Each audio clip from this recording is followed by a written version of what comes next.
Thomas Paine, Sam Adams, Benjamin Franklin. These men spoke up for what they thought was right. From their courage came such documents as the Declaration of Independence and the Constitution of the United States.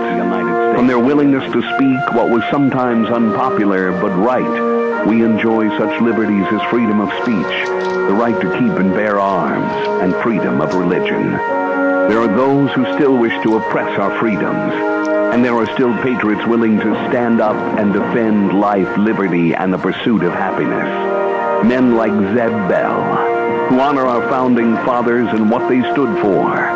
It's now time for Zeb at the ranch, speaking up and defending your freedoms. Brought to you by Magic Valley Les Schwab Tire Centers and all of the other great advertisers on the program. And now, Zeb Bell. Autumn is a beautiful time of year. At the White House, squirrels are rounding up nuts on the lawn, which is more than the Secret Service is doing. I agree. Good morning, everybody. Here comes Kate Smith, and God bless America on a Wednesday, November 12th, a very special day.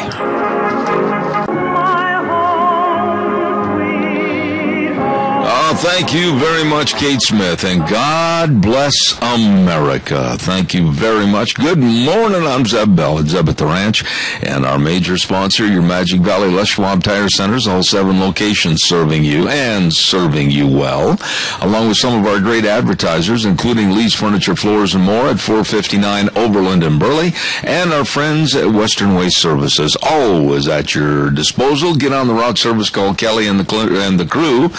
Bit my tongue. 734-6969.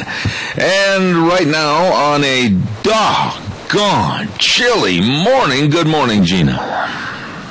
Well, good morning, sunshine, and yes, it is cold. Are you okay? Oh, yes. Oh, you sounded like you were all of a sudden being strangled over there. No, I kind of choked on coffee. I see. Do we have, I want to tell you about a special day, but do we have a pledger? We have Kilt Man on for the pledge and Mr. Michael Rogers on for the weather. Okay, this is a very, very special day. The most special day of the year. And what day is that?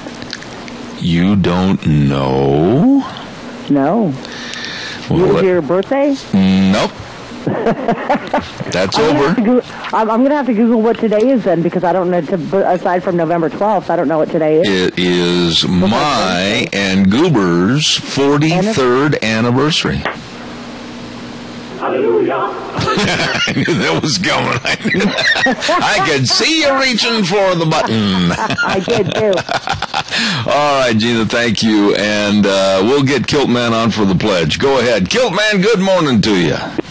Good morning, Zeb. And Dan, you're a saint for staying with me so long. And a good morning to you.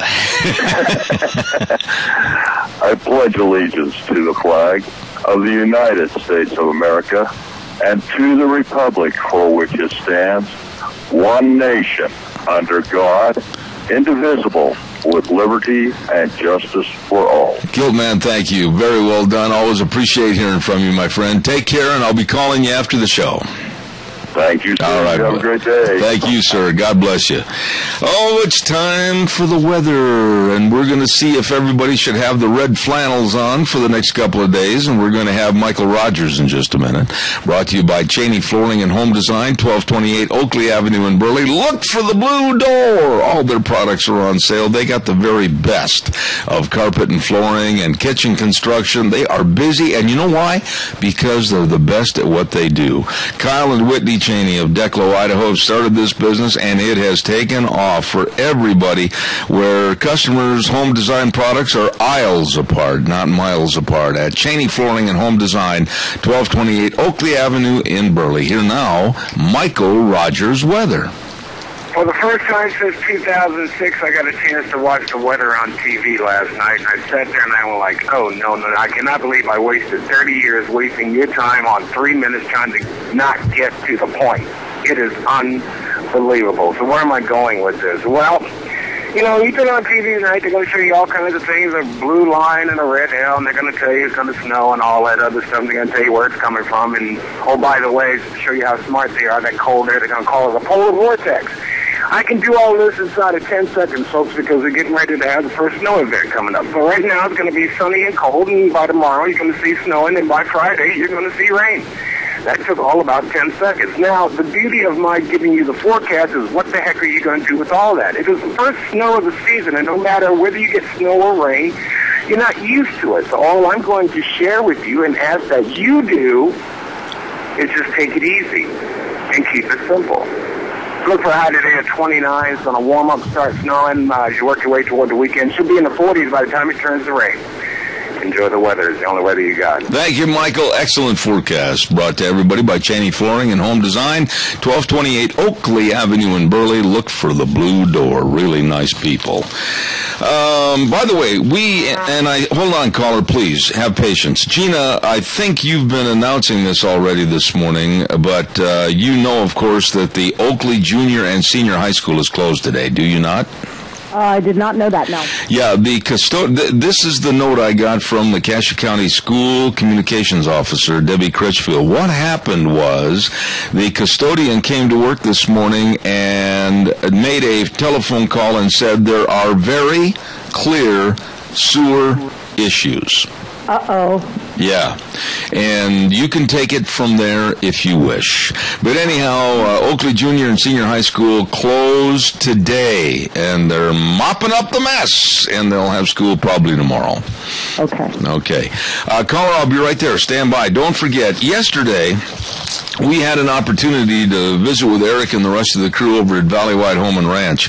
And seriously, nice people, and we're getting ready for a big December 11th remote over there, and I urge everybody to come on over. It's going to be a ripping fun, good time celebrating Christmas and all the great buys at Valleywide Home and Ranch. But before that, you know they've got all your winter clothing, your winter gloves and all your boots and all your clothing to keep warm, jackets, everything right there, and all the feed for your animals. Don't neglect feeding your animals. Tip-top feed all through the winter. You better believe it. Valleywide Home and Ranch, 910 South Oneida in Rupert. Number to call, 436-0141. Valleywide Home and Ranch.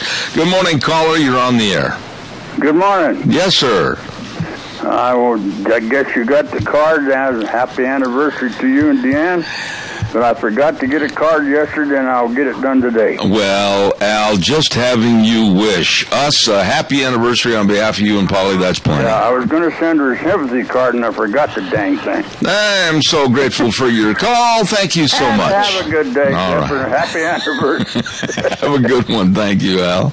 Everybody's got to stick the knife in, don't they? Caller, good morning. You're on the air. Good morning, Mr. Bell. Yes, sir. I wish you and your bride happy anniversary. Well, thank you, George. You and Donna, dear friends, thank you very much. And my lovely bride is absolutely a lovely bride, my best friend, and my wife, Goober, and we're going to go out and celebrate tonight a little bit. So if the weather warms up just a tad so that my truck will start, we'll have a good time. All right. Well, you have a good day, and take her out to lunch. Okay. I'll do all of the above. George, God bless you. Thank you so much. You're welcome. I appreciate it. There are some really nice people, George and Donna Mass. I appreciate them. Caller, if I have another call waiting, stand by. I'll be right with you. No, you don't. Oh. No more calls yet. You mean I didn't hear the cow? You did not hear the cow. I could have swore I heard. That poor thing needs to be shot. It should have went to the rendering plan a long time ago. Well, we do with what we have. Ramsey Heating and Electric at 2600 Overland Avenue in Burley, 678-0459. I'll bet you a lot of you folks are going tippy-toe across the linoleum this morning, and you sprinted back to get your little warm slippers on because you forgot to get your furnace serviced. I'm sorry. I told you. Give them a call. at Ramsey Heating and Electric and set up an appointment to have your furnace serviced.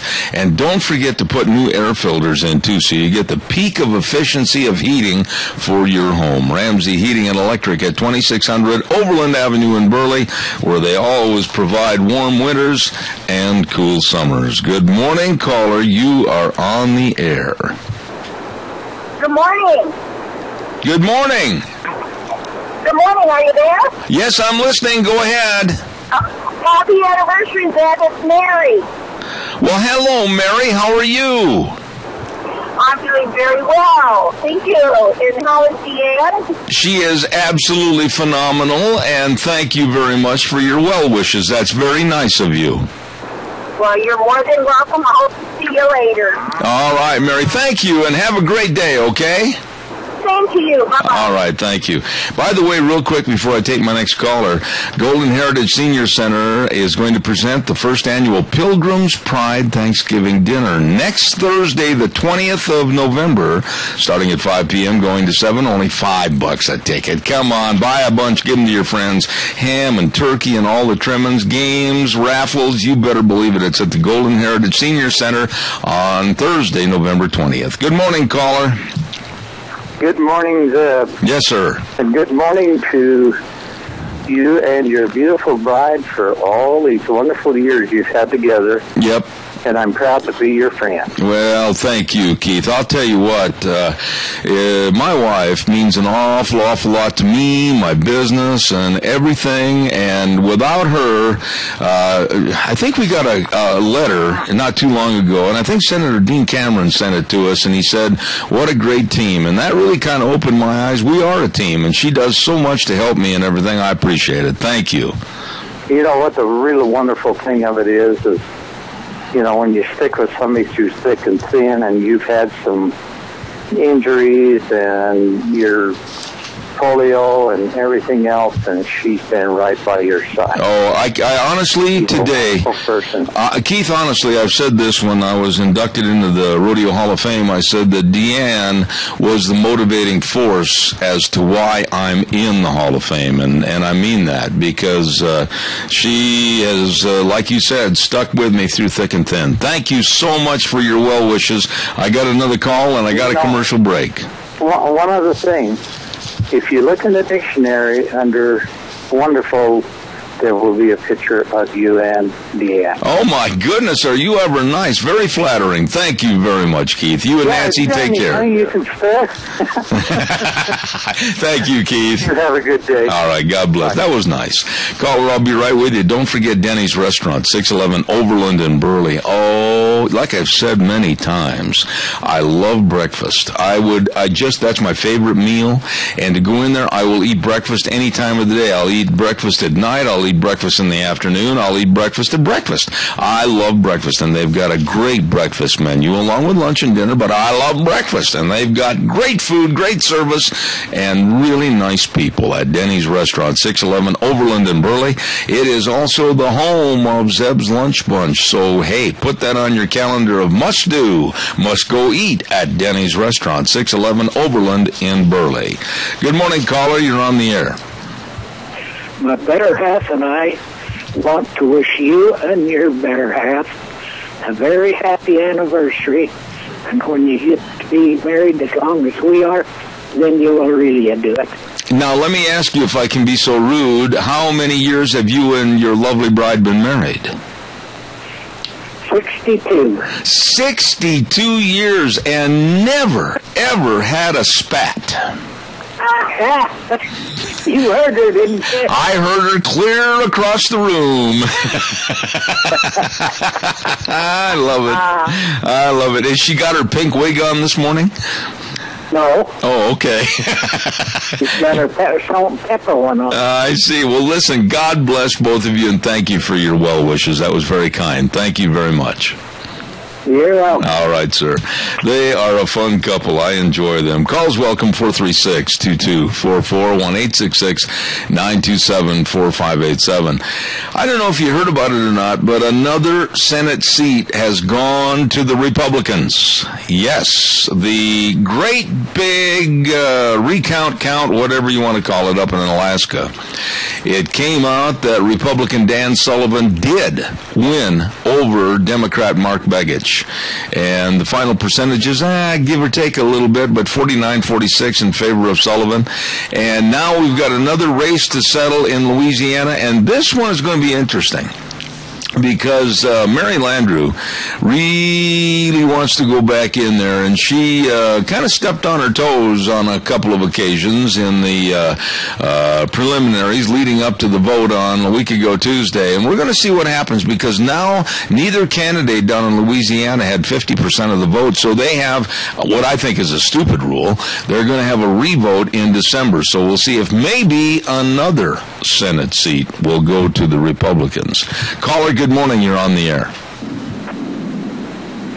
Talk to me, caller. Good morning. Hi, Dad. Hi. How are you, Abby? Good. How are you? Well, just great. Is it cold enough outside for you this morning? Yeah. Oh, my. Anniversary.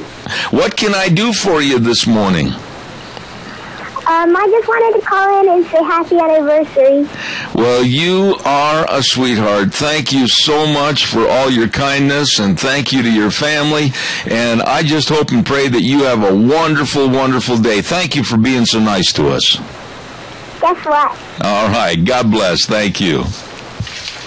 Isn't she a sweetheart?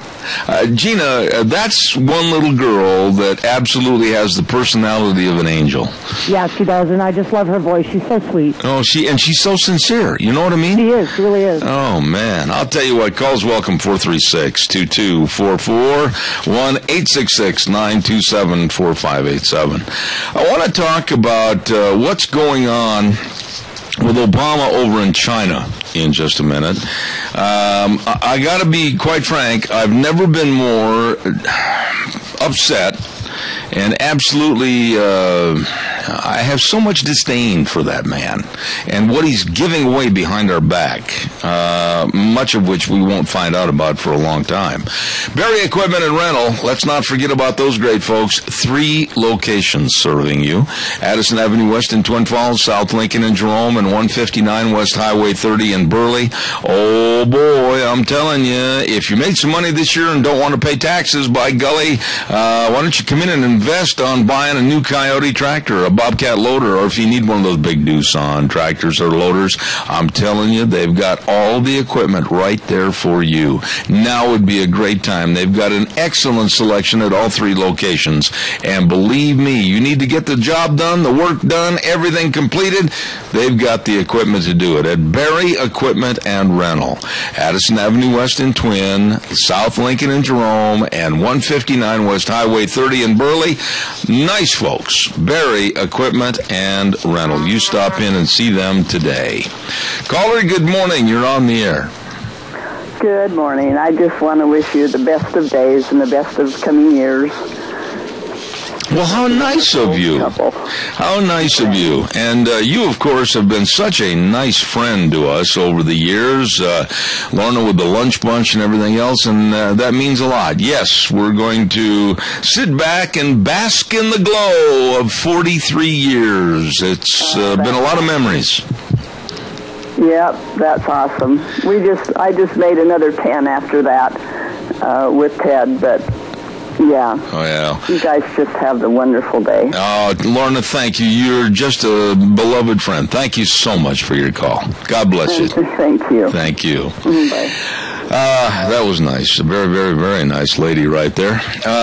As you know, Obama was over in China. And now we're hearing that he has made a promise that is going to make us suffer. He said to China that we will cut emissions by 28% in 11 years by 2025. Think about that. We are not the world's biggest polluter, as some people would have you to believe. China is. China is. But we go over there and make concessions to people that don't like us. We go over there and make concessions to people that are not going to honor their word or whatever they say. The president goes over and tells them that we will be cutting emissions by 28%. And can you imagine what that's going to do to the coal industry, our energy grid, gas, travel, anything? It's going to kill it. Caller, good morning. You're on the air. Dad, we share the same day together. What was that? We share the same day together. Today's my birthday. Abby, is today your birthday? Yeah. Oh, my goodness. Gina, get on the phone here with me just real quick. Are you there? Yep, I'm here. On the count of three, we got to sing happy birthday to Abby. Okay. Are you ready? All right. 1, 2, 3. Happy birthday to you. Happy birthday to you. Happy birthday, dear Abby. Happy birthday to you. There you go, Abby. You will never forget this birthday. Thanks, Dad. God bless you. Have a great day. Thank you so much. Wow, that was nice. Very, very nice. You know, we've got Senator Mike Crapo calling in just a very few minutes, as a matter of fact. And what I'm going to do is go with the Capital Press Ag Minute a little early and remind you that they are sponsored by Pacific Steel and Recycling at 320 West Main in Burley. Really, really nice people, and they're helping those in need. If you'll bring in, like, new or gently used coats, clothes, blankets, or toys for children ages 1 to 5, you'll get $10 more per ton on scrap iron and a 5-cent bonus on aluminum. I'm telling you, please stop in and help. Pacific Steel and Recycling at 320 West Main in Burley, 678-2321. Really nice, community-oriented folks. Here now, the Capital Press Ag Minute. Give me a second. I thought it had loaded, but it apparently didn't. Oh, okay, like a gun, huh? Okay. I'll tell you what I'll do. We're going to, as I said a moment ago, we're going to have in just a few minutes United States Senator Mike Crapo calling in from Washington, D.C., and we're going to lay it on the line with Mike and ask him about the Republican victories and what they have to do to get things together and get the job done for us, the voting constituents. And so that'll be coming up in just a few minutes. Gina, how about that? Are we ready to go? Give me 10 seconds. 10 seconds. Okay, we're down to 9. And also, don't forget, November 20th at the Golden Heritage Senior Center, the Pilgrim Pride Thanksgiving dinner starting at 5 p.m. That should be right on the money, 10 seconds. And now, the Capital Press Ag Minute. The Capital Press Ag Minute is brought to you by OnlyAg.com.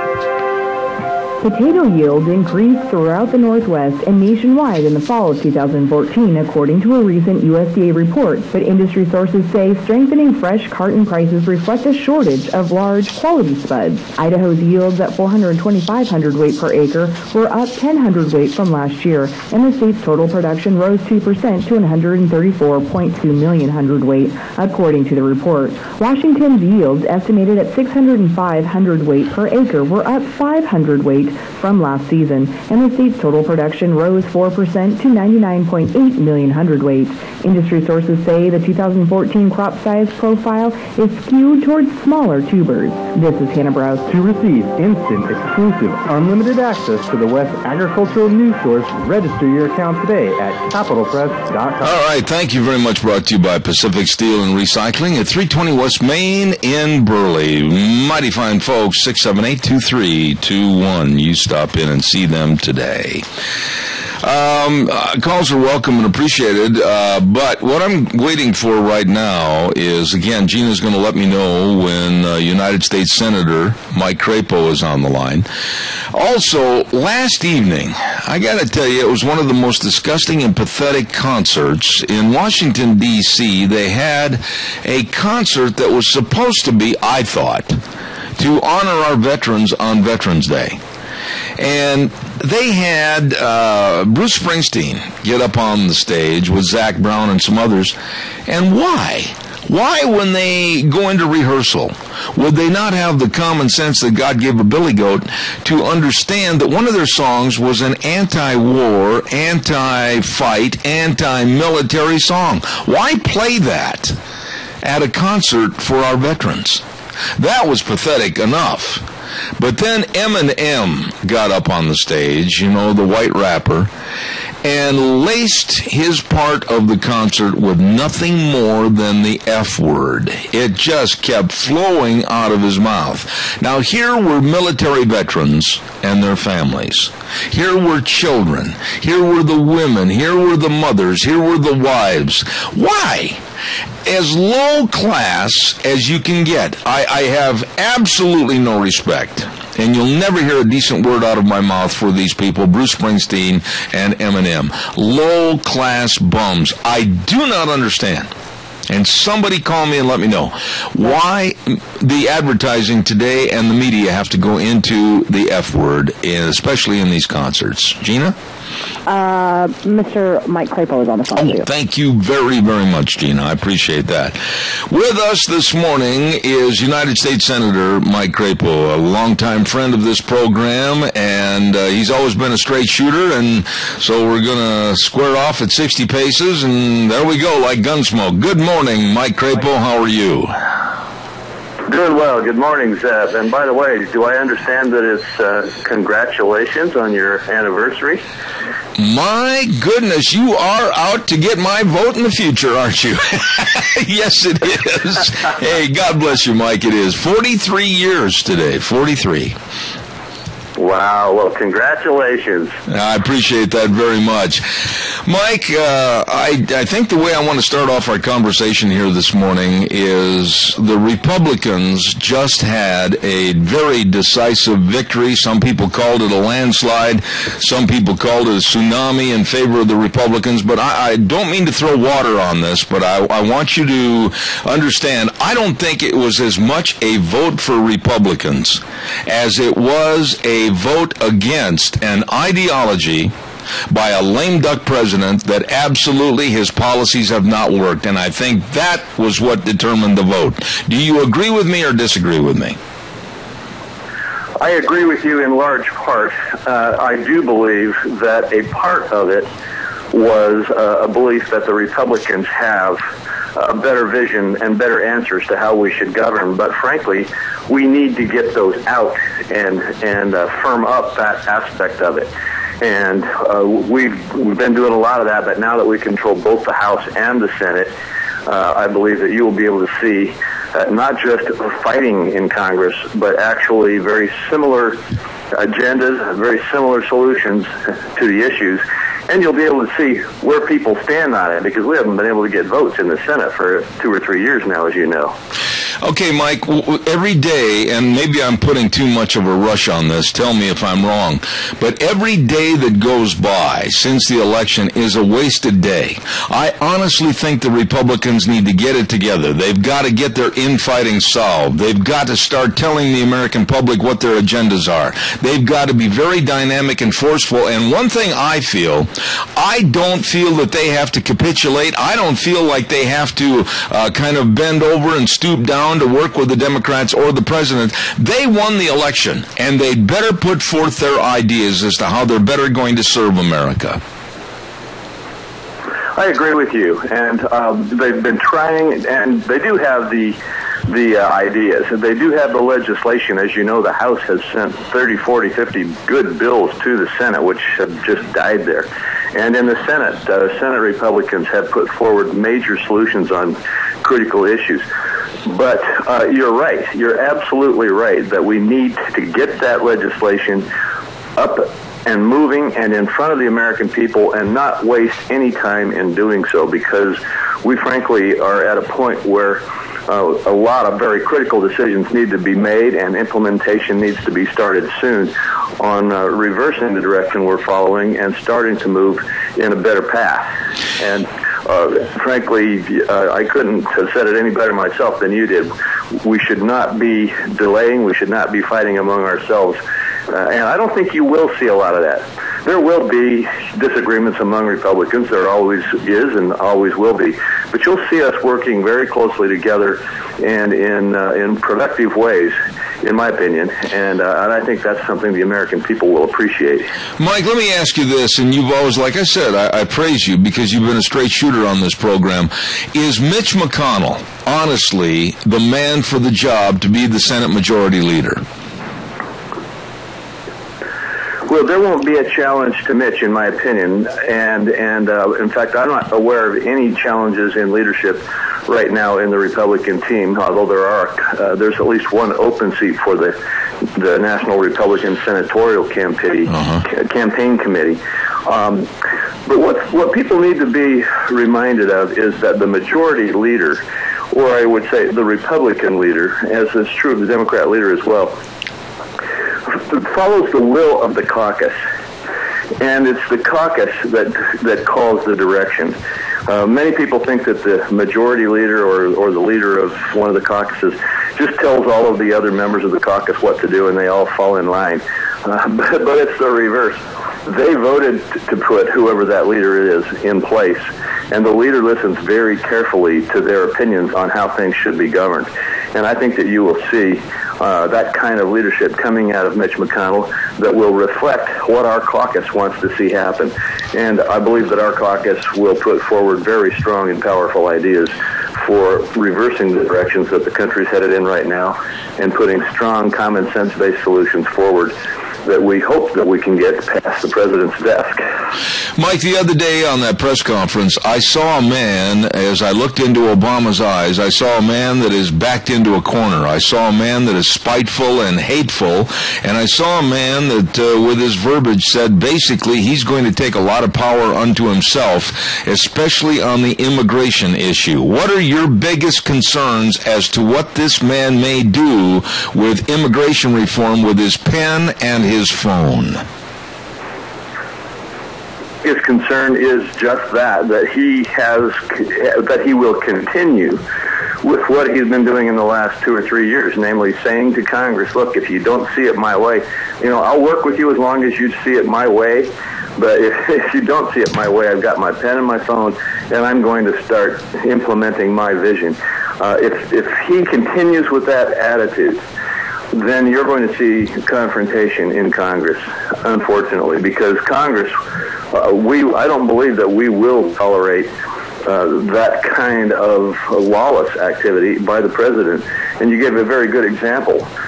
He announced before the election that he was going to wait until after the election, but do something on immigration with an executive order. That tells me that he knows the American people are not going to like what he's going to do, and he didn't want them to know it before they voted.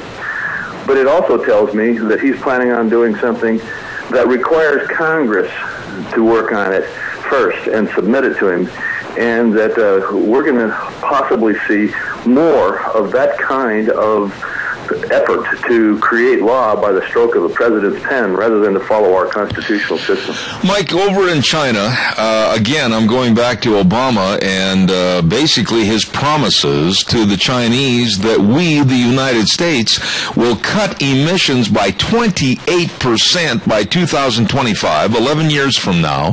China is the biggest polluter in the world. They're never going to follow any treaty like that, nor do I think it's necessary. Why is this president so hell-bent on making climate change one of the big issues when the American public said it's not even in the top 10 list of what they want done?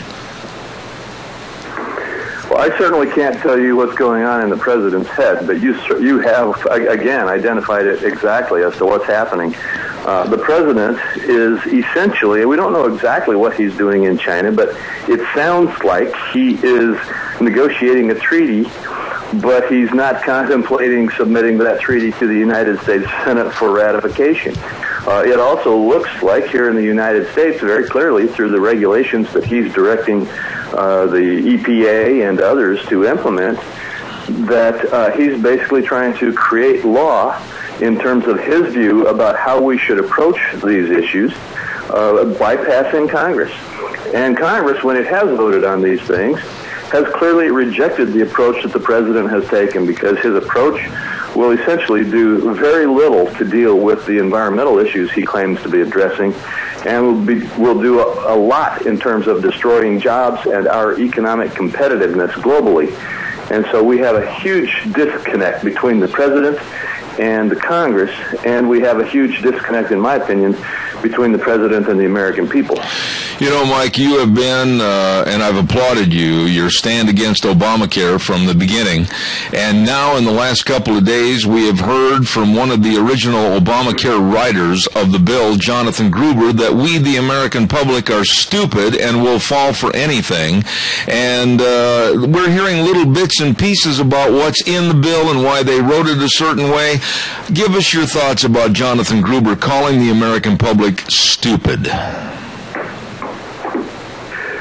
Well, you know, I have not read his specific analysis yet, but I am aware generally of what he said.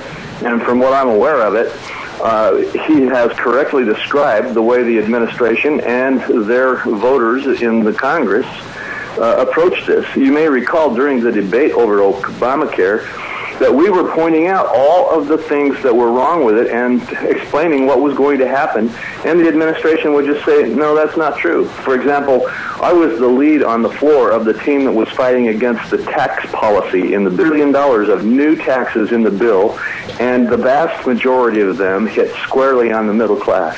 Yet the president said he was not going to raise the taxes on the middle class in this bill by one dime. And as we would challenge it and show it, he and his supporters in Congress would just say, no, that's not true.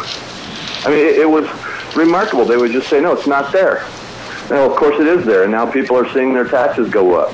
The president said people's insurance policies were going to go down by an average of $2,500 per policy in their cost. And what we're seeing is that policies are skyrocketing. People are losing their insurance. They're losing their jobs.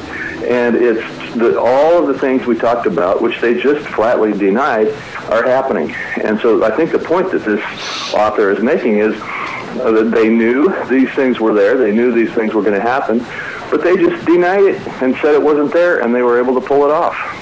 One last question, Mike. I understand that while you were home, you had many town hall meetings, and you have also done a lot to find out how our veterans are faring with the VA. And give us a quick synopsis of some of the findings on that survey. The quick synopsis is that we had over 1,000 veterans and or their family members, vast majority of them veterans themselves, take the survey and meet with us. And we found that there was a range of feeling about the VA. A number of the people, a number of veterans liked the VA and the service they were getting. Others had very strong objections and concerns. Our casework on individual cases for VAs went up dramatically. But we are publishing, I think today, if you go on my website, you will be able to see a very detailed summary broken down by regions across the state about how the veterans responded to our survey. And we're going to be doing this again, I think, in the future. And hopefully we will be able to garner from this the kind of information that will help us to develop proper policy here at the federal level and help the VA to properly implement its responsibilities under the law. Now, I may have misspoken when I said that survey is out on the web today, but it's coming out soon. If you don't find it there today, it'll be coming out soon, and we will be sharing the results of this survey with the whole country. All right. United States Senator Mike Crapo. Mike, I know you've got another meeting to go to, and I want to say thank you so much for your kind remarks. God bless, and we'll talk to you probably next week. Thank you again. All right. Thank you, Zeb. Good to visit with you. Thank you, sir. Have a great day. United States Senator Mike Crapo calling into our program this morning as I just knocked over a great big pile of papers. And thank you very much for all of his involvement on our program this morning. And we're going to try to get him on a more frequent basis, at least maybe once a week or at the very most once every other week. And so we appreciate that. Right now, it's time for the weather. And the weather is brought to you this hour by Mad River Laser at 502 East Street in Rupert. I'm telling you, folks, if you want promotion for your business, I mean, like if you want business cards, she's got all the business cards, all the rubber stamps. I mean, she's got, oh, by the way, all the buck knives. She's got a great selection of buck knives, and if you buy one right now, 10% off, also with free engraving. I love this store. T-shirts, sweatshirts, caps, everything at Mad River Laser. 502 East Street in Rupert. You stop over and see Nicole today. Right now, here's Michael Rogers and the weather. Hello, everyone. Michael Rogers is at the ranch. Got good news, got bad news. What do you want first? Okay, let's do the bad news. Well, actually, it's really good news for your area because over in Twin Falls, it's blowing like crazy. But the bad news is it's going to be cold and it's going to be windy. You're like about single digits right now. You'll warm up to about 29 before it's over said and done. Overnight low is going to get cold again. And then you get ready for tomorrow. And you're going to get the first snow of the season. Now, bottom line with this snow, in the Magic Valley of south central Idaho, located in the Snake Plains of the Great Basin in the Mountain West, is that it's going to snow and it's going to warm up. And then it's going to turn to rain. Enjoy the weather. It's the only weather you got. Thank you, Michael. Brought to everybody by Mad River Laser at 502 East Street in Rupert. You stop in and see Nicole today. Absolutely great items over there. All right, give us a call, 436-2244, 1-866-927-4587. You know, Washington, D.C. has not been an easy place for you or I or anyone that wants to have a gun permit and carry a gun legally. It has not been a bastion of the Second Amendment. Well, supposedly, and underline that word, supposedly it changed a little bit, and now you can obtain a permit for a concealed weapon, but, there's a caveat. You've got to go in and fill out about 22 pages of this permit, and you have to explain why you need a gun. And you have to prove that you need a gun. And one of the guys, hold on, caller, please. I'll take your call in just a second. Let me finish my thought on this. They took a hidden camera in there with a reporter, and one of the guys working behind the counter made one of the dumbest statements you've ever heard in your life when this reporter was saying, well, now, wait a minute, why do I need to do this and why do I need to do that? Because the Second Amendment protects my gun rights. And the guy looked at her and said, well, the only reason we have the Second Amendment is because the British were coming in the 1700s to hurt us. What? It just absolutely blew my mind when I heard him say that. Good morning, caller. You're on the air. Yeah, good morning, Zeb. Yes, sir. Got a question for you this morning. Our great president says that his trip to China was a great success. I'm just wondering how much he gave away. I don't even want to know right now. I'm very worried. You know, he kowtowed. He bowed somewhat to the leadership of China.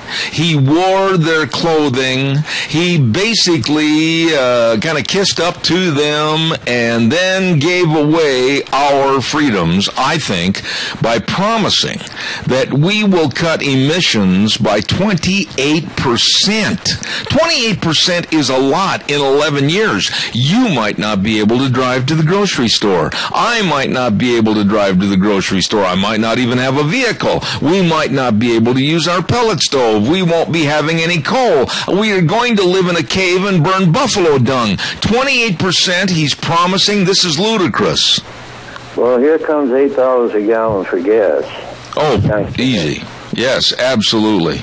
Congratulations on your anniversary. Oh, Tony, thank you so much. And the very best to you and Mary. Your dear, dear friends, thank you so much. Okay, then. God bless you, man. Bye-bye. I'll tell you what, I'm just livid about that promising a 28% cut in emissions. And maybe some of you are out there going, oh, yeah, great, man, that's fantastic. No, it's not. It puts us back into a regressive economy that we can't absorb right now.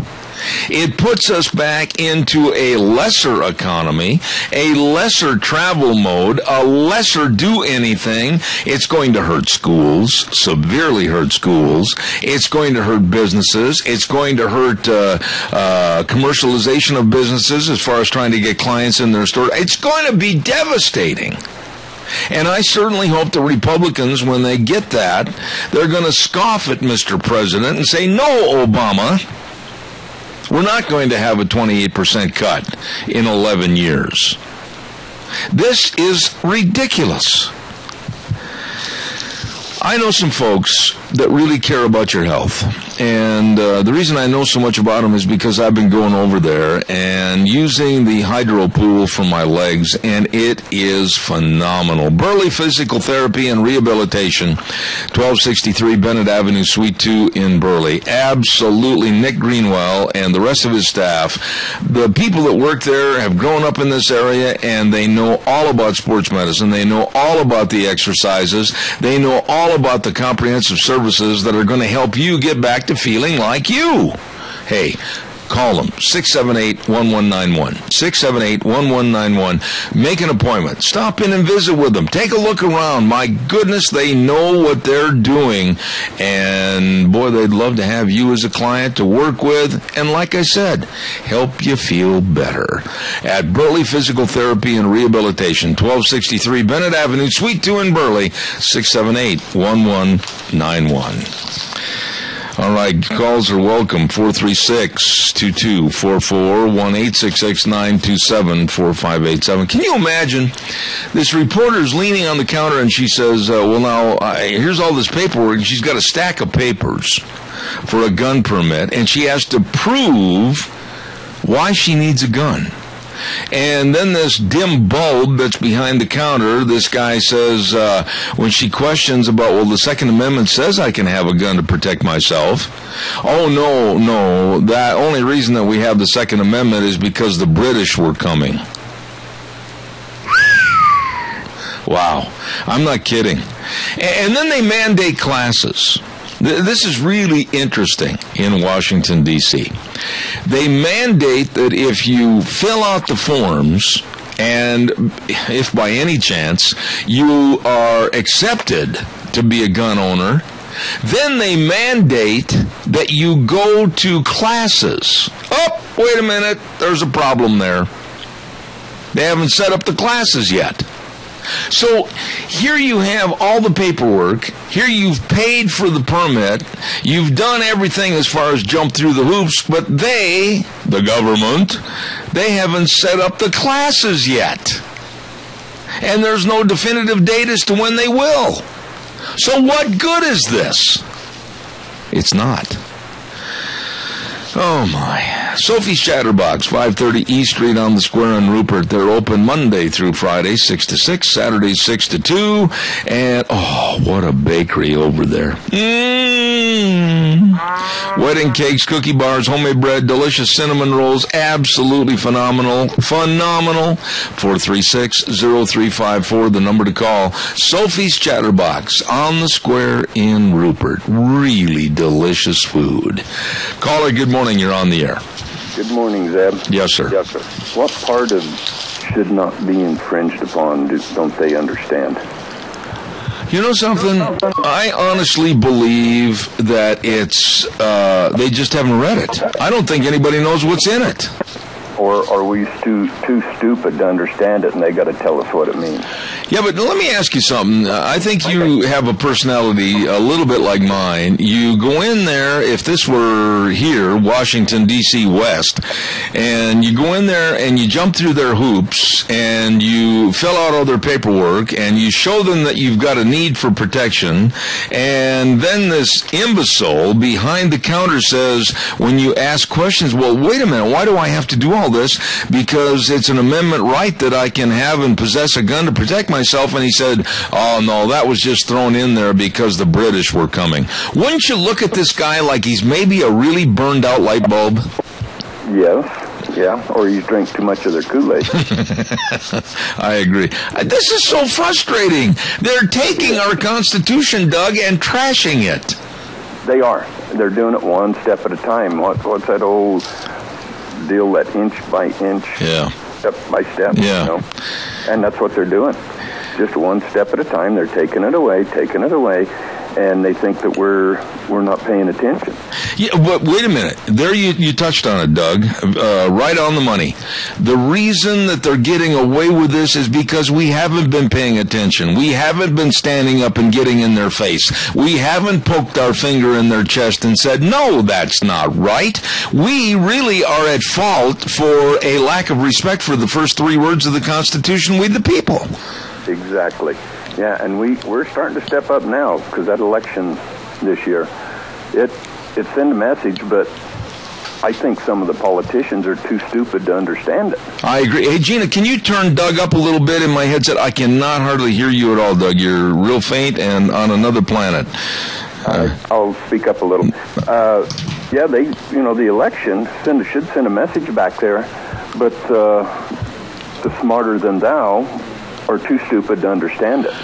Well, when you say that, and I listened to the verbiage of Jonathan Gruber, one of the writers of Obamacare, called the American voters stupid, that's the feeling that they have, that they're the elitists, they're the hierarchy, they are the supreme beings. And you know something, Doug? A lot of people won't like this when I say this, but honestly, wouldn't you like to just get that guy in a room alone for about 5 minutes and tell him in no uncertain terms that you, the voting public, you're not very stupid at all? Exactly. I mean, just because he went to Harvard. Yeah, Harvard. Yeah. I mean, my God, I'm still going to school at School of Hard Knocks. Yeah. Amen. And sometimes I pass, sometimes I fail. But that's life. That's how you learn. You make mistakes and learn. But these guys, I don't know where they get it that they think they're better than everybody. There's a lack of respect for the American public. It's like once they get elected to any position on the Potomac, they have a kind of a tunnel vision looking down their nose at anybody that they call the smaller people. Exactly. And did you read that opinion deal in the paper? Was it yesterday? Yeah. Hey, listen, I hate to be rude to you. I got to get a commercial in and go to the news. All right? That made me sick. I know. I agree with you. Doug, thank you so much for your call. Hey, don't forget your Magic Valley Les Schwab Tire Centers. All 7 locations serving you, and service is the key word. All right. Michael called for snow. You heard him. He said snow's on the way. Well, are you ready for it? Do you have the possible pin for stud tires? Do you have the traction tires? Do you have your tire chains? And as cold as it is, have you had your battery checked? Oh boy, look out. Hope when you turn the key it's going to run. And don't forget to the best in brake service and front end alignments and shocks and struts. All of this and more.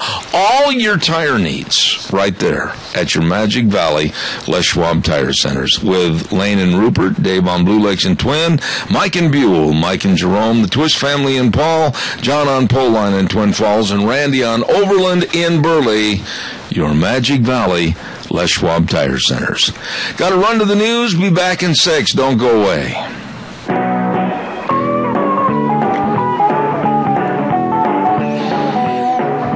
No, I am not cold-blooded.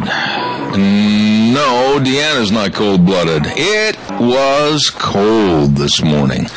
I don't know what the official low was over at the station, but we had, I think, 9 here. What did you have over there anyway? She's gone. Anyway, welcome back. Zev at the Ranch, Zabel, and your Magic Valley Les Schwab Tire Centers, our major sponsor, along with some of our great advertisers, Lee's Furniture, Floors, and More at 459 Overland and Burley, and our friends at Western Waste Services. From the canyons of the Snake River and all across southern Idaho, we're always at your disposal. Western Waste Services, we care about our community, our resources, and this great land. Western Waste Services is lending a hand, always at your disposal. Western Waste Services. Always at your disposal, and I'll tell you, get on the route service, especially this time of the year, because we got the holidays coming up and everything, and there's going to be a lot of family, and with the family there means more trash and the gifts and everything. Hey, don't forget to get on that route service. They'll come pick your garbage up. It's gone. It's out of there. Easy. Call them at 734-6969. Western Waste Services, they are always at your disposal. Really, really nice people. Once again, don't forget, coming up next Thursday on the 20th, Golden Heritage Senior Center, presenting the first annual Pilgrim's Pride Thanksgiving Dinner, November 20th, starting at 5 p.m. Tickets are only $5, and the food is going to be phenomenal. There's going to be games. There's going to be all kinds of fun things at the Golden Heritage. Please, we need your support, helping with the funding of Meals on Wheels. Also, don't forget our dear friend Joel Heward at Hanson Mortuary, 710 710 6th Street in Rupert. Number to call, 436-5636. We all of us should take the time to get pre-planning of funerals to help alleviate a lot of the stress and worry for our families. So please call them today. They'd love to sit down and just explain things to you, okay? 436-5636, and always serving everyone with the highest ethical standards with unquestioned integrity. Hanson Mortuary, 710 6th Street in Rupert. Let's go to the phone lines right now, and my old Colorado buddy, Doug Johnson, how are you this morning? Well, our teeth are chattering here in Colorado. How about you, Zeb? Now, okay, let's do a little survey here real quick. Now, how cold has it been or is right now in Colorado? When I got up this morning, it was 5 below. Right now, it's 2 below. High today is going to be 3 degrees. Your high? Yes, our high. May I make a personal suggestion to my dear friend? Stay inside, put another log on the fire, and forget about going anywhere. Boy, you got that one right. Other than going out to feed the horses, and that, I'm going nowhere today. Well, we're at a balmy 13. Yeah, Gina said you're expecting like 29 today, and I'm envious. Yeah, I don't blame you. Wow. Doug, this really kind of hit all of a sudden. Were people ready for this cold snap in Colorado? No. And this is not just unseasonally cold. We rarely get this cold for any period of time, but this early, it's really rare. Usually if it hits, it would be between January and April, but this has really caught us off guard. Yeah, but you know, of course, Doug, that you're not really looking at that temperature gauge correctly. You're really not that cold. This is just a mere part of your mindset that says it's cold. Al Gore says it's warming because of climate change. Oh, I forgot that. Thank you for reminding me. That'll make me feel better now. Okay. Hey, I want to ask you a question here real quick, and we're going to shotgun a little bit this morning, as we have had you do on many occasions. The American public, I criticize the American public a lot because I think sometimes the younger generation, you know, they're removed from reality when it comes to what's going on around the world. But basically, I think the American voting constituency, they know what's going on. And for having somebody like Jonathan Gruber, who was one of Obamacare's writers, call the American public stupid, oh boy, I hope that comes back to haunt him. What are your thoughts on this? Well, I probably will be seen by many as a real jerk for saying this, but other than people who listen to programs like yours, I would say he's probably right, because if he wasn't, we wouldn't have the mess in Washington we do. They would have been voted out a long time ago. Good point. Now, that is a good point to build on. But you can't run people down and try to, under the table, run things through like they did with Obamacare, and all the hidden little innuendos and little facets of the bill that are going to be into other things like gun control and everything. And, the American constituency is too stupid to realize this. You know, when they wrote the bill and did all this, that's basically illegal.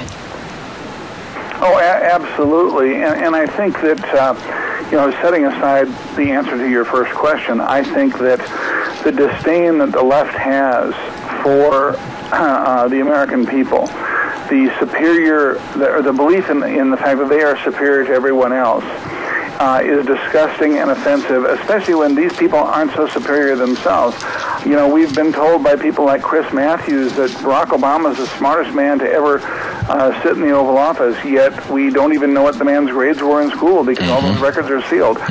They make assumptions based on where you got your degree from that makes you smart, and it really means nothing. I will take, and that's why I use the term horse sense for the Horse Sense blog, I will take the common man with good old-fashioned common sense over somebody with some fancy college degrees any day of the week. I could not agree with your statement more. I think you're spot on. And going one step further on this lack of being open, forthright, and honest. Yesterday, it came out that Obama basically, while in China, told the Chinese that we, the United States, will cut emissions by 28% by 2025. In a mere 11 years, China's the biggest polluter in the world, and Obama's selling us down the river by 28%. Doug, I don't know about you, but 28% is huge, and it could very easily have us living in a cave trying to rub two sticks together. Well, I think your last part of your statement is probably their goal, but I will say, I thought it was bad because before he made this agreement, we already had agreed to dropping it by 17% by 2020. Yeah. And so now he's increased that, and the 17% was bad enough because it's not livable. And we have nobody standing up saying there is no science to back this up whatsoever. This is ridiculous. But beyond that, we are a bankrupt nation. China, who I know they said they agreed that by 2030 they'd do some things and whatever. China at least is solvent. We are bankrupt, and Americans don't understand it. We are not a wealthy nation anymore. Every dollar we spend, we go further into debt, and by at least 40 cents out of that dollar. And so to even think of these kind of expenditures, setting aside the fallacy of the science, is nonsense. This is absolute nonsense. The first thing we need to do is straighten out our economy and rebuild our country before we can do anything and invest in anything. Are you, on a scale of 1 to 10, 1 being not real good at all, or 10 being very positive, are you on the scale of saying the Republicans are going to come in, they're going to catch on fire, they're going to do something good for the American public, McConnell and the rest of them are going to lead the charge, we're going to put Obama in his place, et cetera, et cetera? What do you think's going to happen? When I'm in a good mood, I give them a 2. Otherwise, I give them a 1. Ouch. I don't believe they're going to make much change, if any. Okay, that being said, what can you and I do? I just, about a half hour, 45 minutes ago, was on the phone with United States Senator Mike Crapo from Idaho, and I told him, I said, basically, the Republicans have got to get it together, and you can't waste time every hour, every minute, every day that they go by without really having an agenda to run on and stay with. That's time lost and wasted. Would you agree? Oh, I agree, and I think, one of the biggest problems, and it's not going to change, but one of the biggest problems is the leadership. And I don't think the leadership will change. The only change I've heard of potentially happening is that Louis Gohmert is talking about possibly challenging John Boehner for Speaker of the House. Whether he will or not, I don't know. And if he does, he will lose any power he has because they will make sure they take it away from him. The Republicans have already made it clear in the House they will punish anyone who goes against the leadership. So I think the chances are very, very small. And this is the scary thing. I'm actually backing up for a minute here, Zeb. The discussion we had a minute ago about China and the U.S. making this agreement through President Obama on climate change, I started thinking about that this morning, and I read an article about it in Politico, which of course is very left-leaning, and they were talking about how the Republicans really can't do anything because Obama can veto everything, so they have no power. Well, I started thinking about that, and I know that's not true because historically, while they don't challenge him anymore, in the past, Congress has challenged and overridden both the President and the Supreme Court in situations, and it's not always just by a matter of having enough votes for a veto override. And so I'm actually wrestling with possibly writing a blog post the next week or so about that, because I think it's time Republicans start to think about how do we fight back. The problem we have is we have leadership right now in the party that believes we got to get along, and if we get along, the American people will see what good people we are, and so will the Democrats, and then they'll all agree to work together. And this is nonsense. Bluntly, Zeb, I really don't care if they get along. I don't care if they hate each other. I just want them to do the job. Wow. Have you been listening every day or reading my little extra blogs? That's exactly what I've been saying. I don't care if they sit down for crackers and milk and the Republicans take all the crackers off the table from the Democrats and a big fight breaks out. All I care about is that they start representing their constituents the way they were voted into office to do so, and that's something that would be a novel idea because they haven't done it for 40 or 50 years. Absolutely, and I think the American people would rise up and support them if they did. If they clearly, a good example, there are 358 bills sitting on Harry Reid's desk that the House passed that Harry Reid never brought before the Senate for consideration or a vote.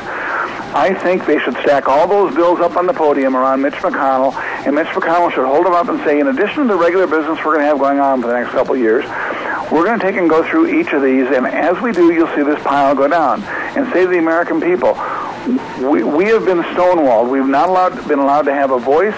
We've not been given the legislation that's been passed on behalf of the American people. We're going to start to address it now, years late, but we're going to address it, because we're not going to do what Harry Reid and the Democrats have done, and that's hurt the American people. We're here to serve the American people. I think if they did that and made a big visual impact like that and kept pushing that and pushing that, I think that would gain huge support among the American electorate. Oh, I could not agree more. That's exactly my sentiments, exactly. Now, I want to talk to you just a little bit about immigration. I absolutely am scared, and I mean this. Frosty Woldridge, a mutual friend of ours, is on this program every week, and Frosty's been telling us for years, look out, they're going to have amnesty for 11 million or 12 million illegal aliens. Look out about an immigration reform package. What are your thoughts? I see Obama right now as a man. When he was at that press conference the other day, I looked into his eyes, and you saw a man that's a cornered rat. We saw a man that wants to use any power he has to get back and be vindictive. Am I wrong? No, it's what I said in my blog last week, and it's what I think I even mentioned on your show last week. I mean, it may not have been your show, but I thought I did. But no, I agree with you entirely, and I think, he is offended. I learned this past week that when the 2012 election results came in, Valerie Jarrett actually questioned Obama. She was upset, wondering why he wasn't able to get 85% of the vote. This shows the mindset of these people. They think they're doing what the people want because they think they're doing what's best for America. They don't understand when people vote against them. They think something's, amiss in the system that's hurting them, because they really think that the vast majority of Americans support them. And so, but the bigger concern, and believe it or not, there is a bigger concern, is that we don't see the Republicans standing up and saying, you put through an executive action on amnesty, and we not only will turn it around and throw it, but we're going to come after you personally, President Obama. What we see them saying is, oh, no, let us work on it so we can put through a bill instead of letting you do it through executive order. They're not standing against amnesty. They're just saying, let's do it a different way. So the Republican leadership, once again, is not working on behalf of the American people. Okay, now here we are. We've wasted, in my opinion, 8 days. And every day, as I said a moment ago, is very precious to get your agenda out, to get the flow, to get the offense going, to get the game going in your favor. The Republicans, as far as I'm concerned, are already wasting time. What should you and I and others like us that are in front of the public every day, what can we do to motivate these people and let them know that we're going to crack the whip on them? Well, the first thing I think we need to do is I think we need to heavily support the liberty movement, the Tea Parties, the conservative groups, to let them know that, contrary to what they think, because they had a bigger victory celebration in the Republican Party over defeating Tea Party candidates than they did over taking the Senate back from the Democrats, and that's pretty scary. They're happier about stopping conservatives than they are about stopping the Democrats. We need to let them know that the Tea Party, the conservative movement, whatever you want to call it, is not dead, and it's coming on strong. And if you come around and support the American people, which is what the Tea Party basically does, because it basically speaks for what most Americans believe, if you support this, we will back you to the wall. We'll keep you in office and whatever. But if you don't, we're gonna, you're going out as fast as we can get you out. They need to understand that, and we need to have a grassroots movement so big that it does exactly what happened in 1980. The establishment Republicans in 1976 were able to thwart Ronald Reagan's attempt to get the presidential nomination and force Gerald Ford to get the nomination. In return, the grassroots got upset in 1980. They overrode the establishment with so much pressure that the establishment had to accept Ronald Reagan. And, of course, Reagan not only was elected with 2 very successful terms, he's the last conservative we've had run for the presidential office as a nominee in this country. And so it's about time we have another one, and it's up to us and the grassroots to put on pressure any way we can. And I think that has to happen through the Liberty Movement, through the Tea Parties, the conservative groups. I agree. Doug, another question this morning, and this really isn't national politics, even though it could turn into a national problem. The indictment or non-indictment from the grand jury in Ferguson, Missouri is expected later this month, whether to indict or not Ferguson police officer Darren Wilson. And we've been hearing reports, and I think a lot of this sensationalism has been fueled by the media. We've been hearing reports that people are going to gun stores in record numbers and they're buying guns and ammunition like they're preparing for another Watts riot. What are your thoughts about what might happen in Ferguson, Missouri?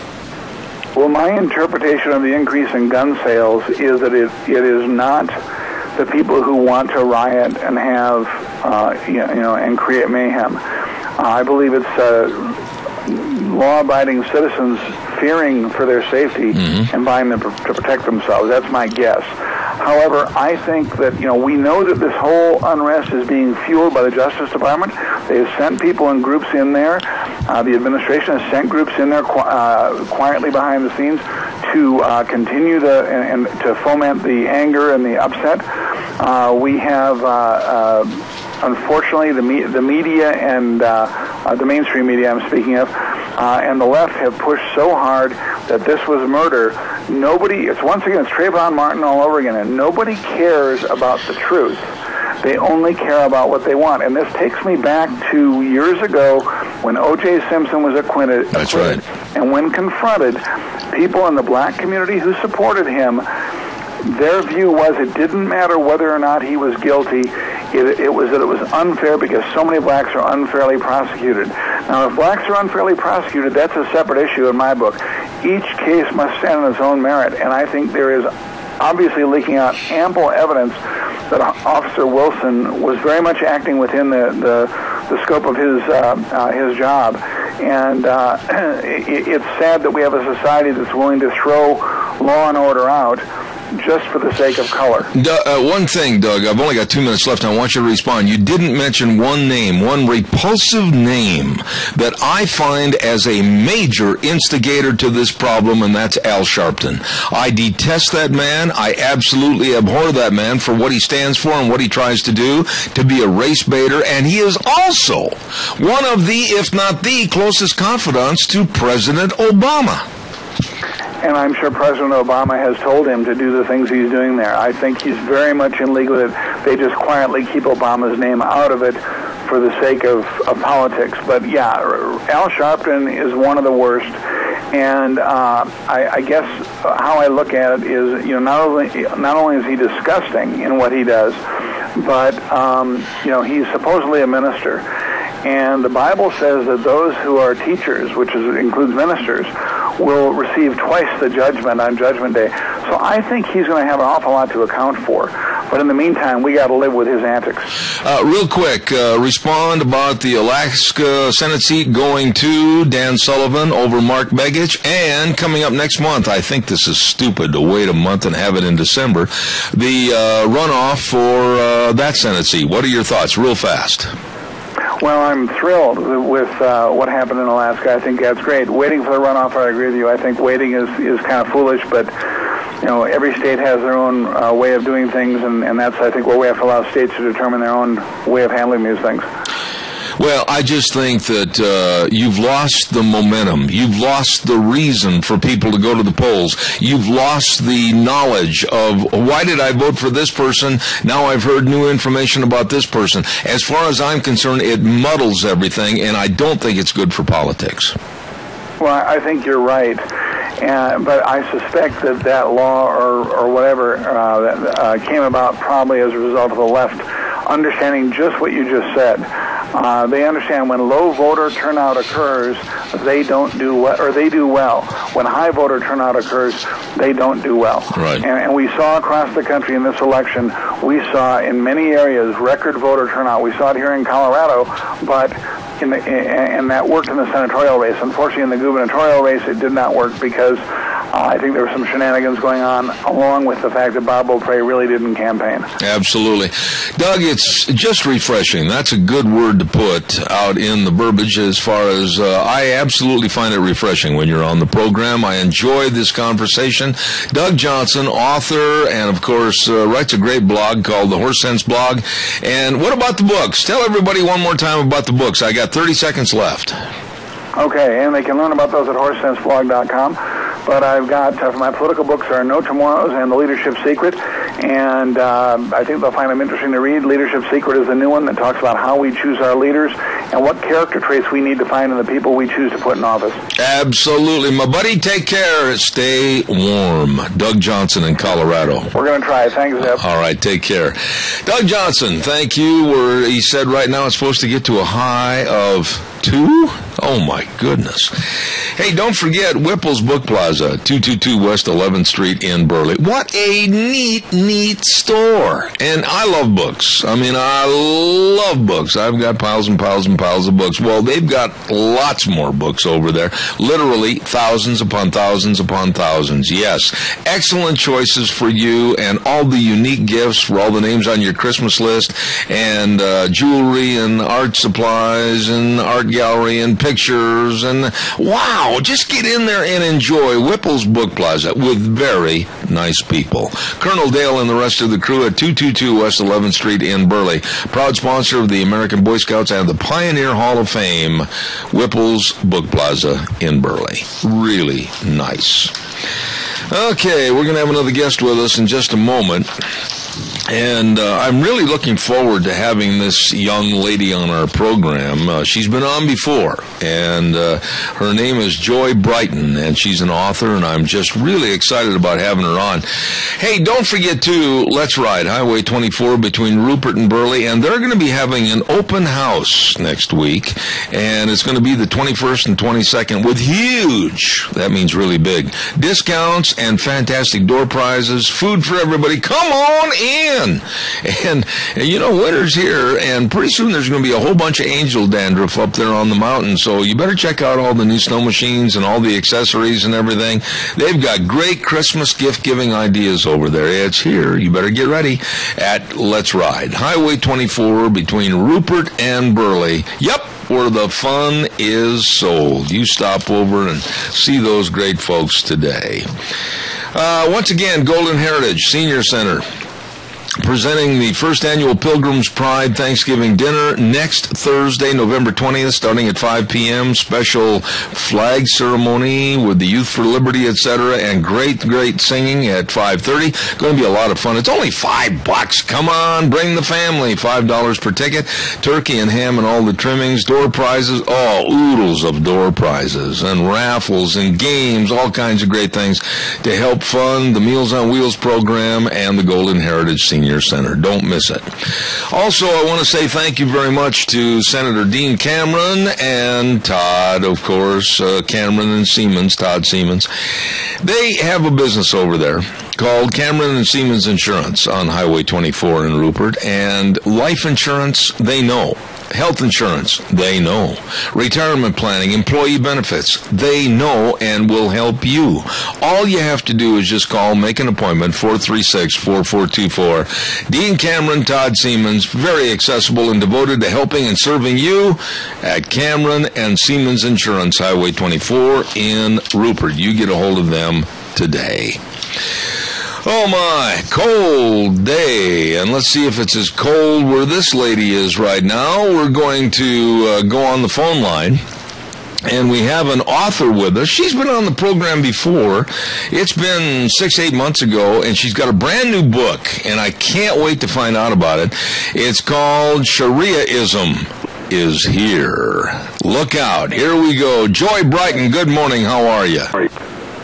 Good morning, Deb. How are you? I'm fantabulous. When I read the preview on your book, I said, I have got to have that lady come on my program and give us a little bit of a peep inside the book and also to tantalize us into getting the book.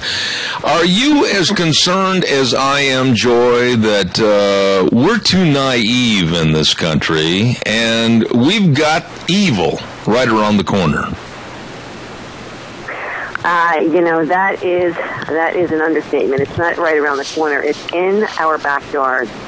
And this book is two things. First of all, the words that we are using to try to raise the alarm on this issue in this country. I know that your audience understands it, but we know that there's lots of audiences out there that don't understand it. And so a lot of this book is about changing the wording, about separating Islam from politics. However you feel about Islam, okay, you're never gonna convince anyone that Islam is the problem. Okay, so let's look at it a different way. Islam is a religion. Shariaism, think communism, apartheidism, Nazism. Okay, it's a political movement. That's the way we need to talk about it. And what do political movements do? They control. Okay, so faith has rules that it hopes its members will follow, right? And political movements have rules that it enforces on members and non-members. Shariaism is the word that we need to start using when we talk about this, because this is a word that's politically correct enough that people understand, and they don't have to say the I word. So it's Shariaism is here. And this book is all about America. You know, this looking at ISIS over in Syria, in my opinion, is a diversion, because we have a problem right here in America, and this is where it needs to be addressed as far as I am concerned. We have tremendous problems in our prison systems. We have 15% of the prison population is converting to radical Islam. 30% of African Americans are converting to radical Islam in prisons. The reason why is because our government continues to acknowledge the Muslim Brotherhood in this country as moderate, which is really off the charts crazy. Saudi Arabia has said they're a terror organization and threw them out in 2014, and Egypt threw them out in 2013. But we have a government here who continues to want to believe that the Muslim Brotherhood is somehow moderate. This is the biggest myth and the biggest problem as far as I can see in this country. And so much of what is going on in this country, the political correctness and everything, would stop if we need to say the terror organization, and we need to get all the Muslim Brotherhood groups out of this country and made illegal. Other countries are doing it. That's what has to happen here. Joy, you couldn't have said anything any better. It was very good. It was very interesting.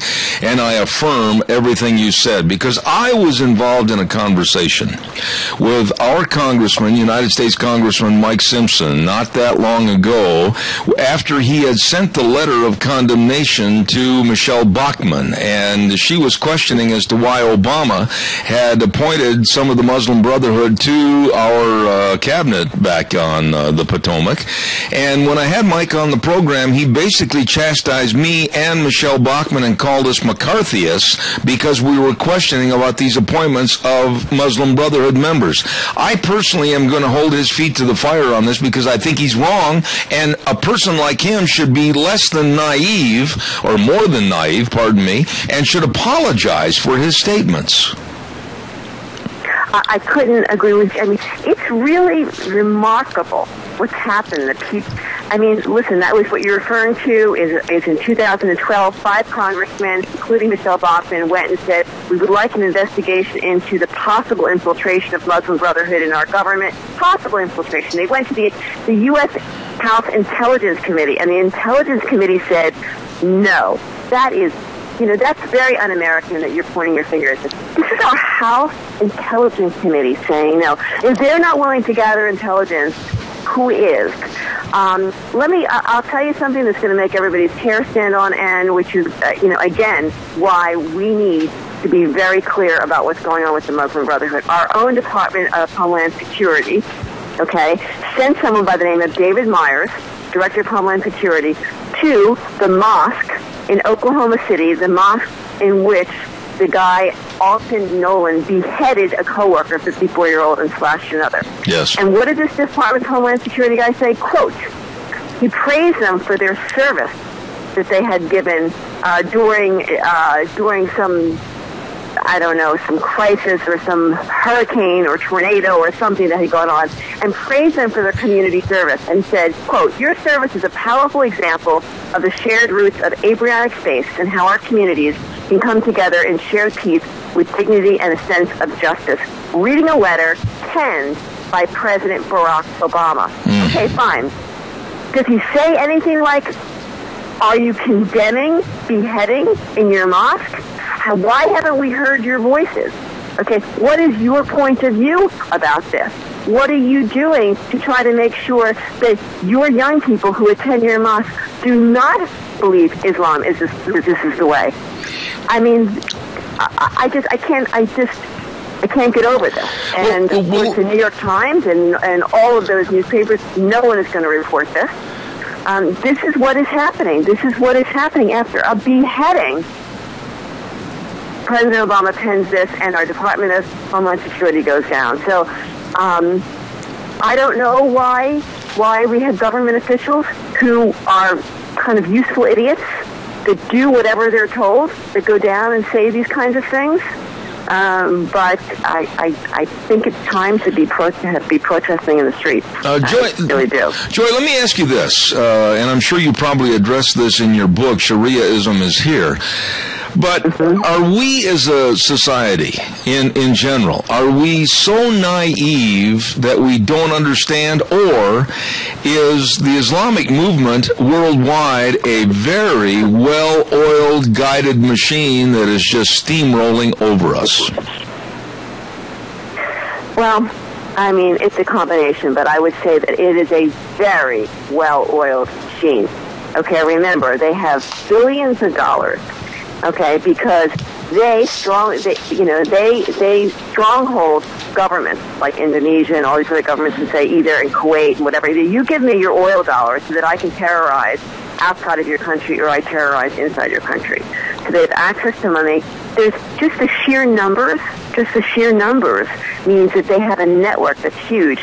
Statistics are 20 to 30% of the Muslim population believes in Shariaism, complete control of everyone else. Okay, 20% of 3 billion? You're talking 600 million people at a minimum. So that's a lot of manpower. And really, the reason why they're so, in Syria, Muslims are fighting them, right?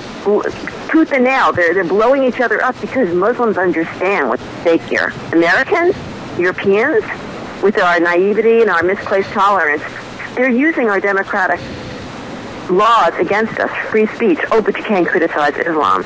So it's what I say is this is not the fault of the Muslim Brotherhood, and this is not the fault of ISIS, and this is not the fault of terror. This is our fault that this is happening because we are not standing up. Again, the Middle East is standing up. They are. They get it. Doesn't get it. Let me ask. They're starting to get it, but I think it's too late. Let me ask you this. You mentioned the prison system, and you said that the FBI director acknowledged that U.S. prisons were fertile ground for Islamic extremists.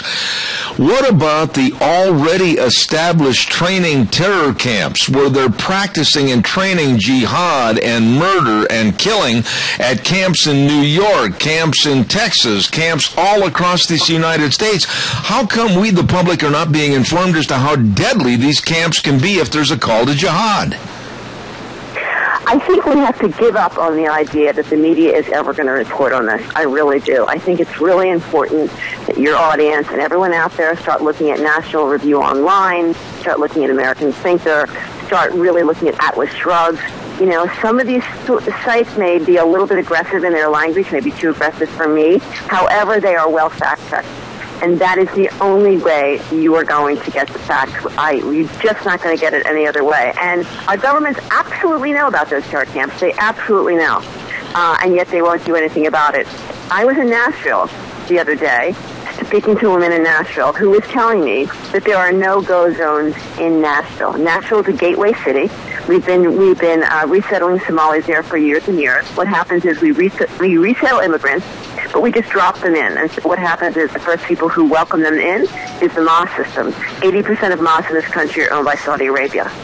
They're welcomed in by the mosque, and they're used and they're radicalized. And so now we have, and I'm doing some investigation on this, I was told that there are a handful of communities outside of Nashville where the police will not go in, where it is, everyone is so afraid to go in there that they won't go in. That is, we've already have 30 other documented tree and no-go zones in this country. And so now it may be another 5.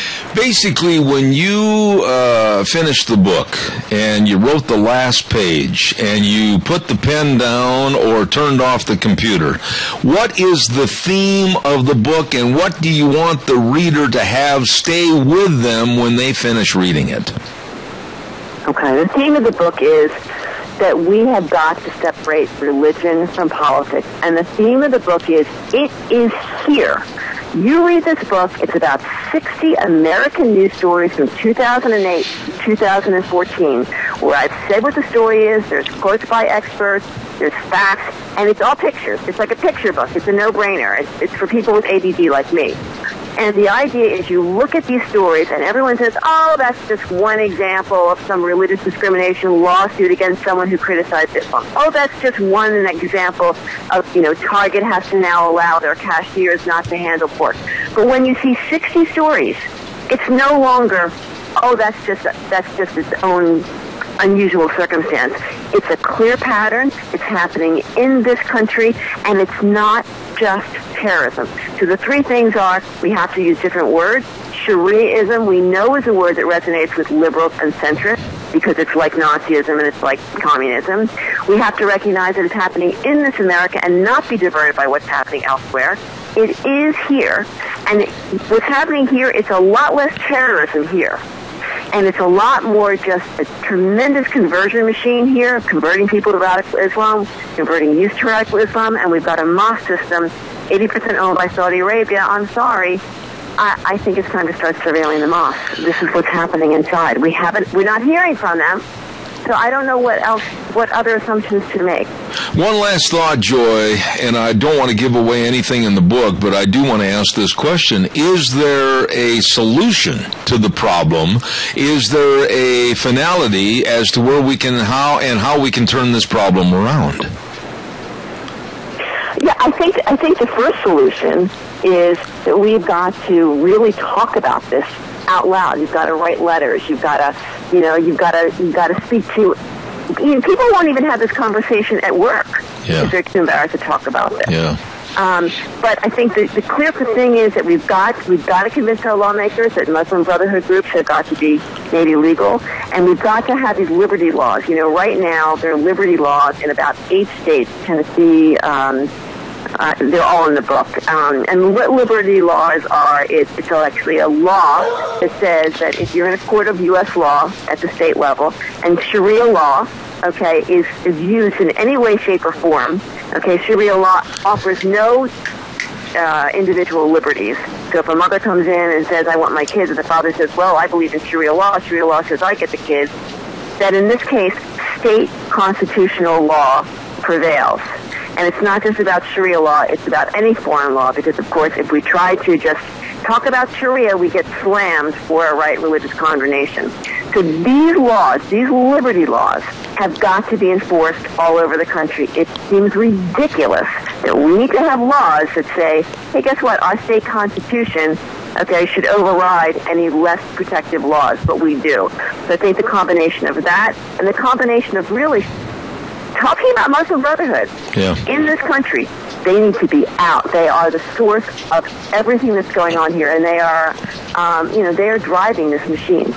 Real quick, Joy, what about the book? Where can it be obtained? Shariaism is here. Where can we get it? Amazon.com. I encourage everyone to look at the reviews. They're very, very good. Again, it's all pictures. I apologize. It's 4-color. It's expensive. I'm offering it at my cost.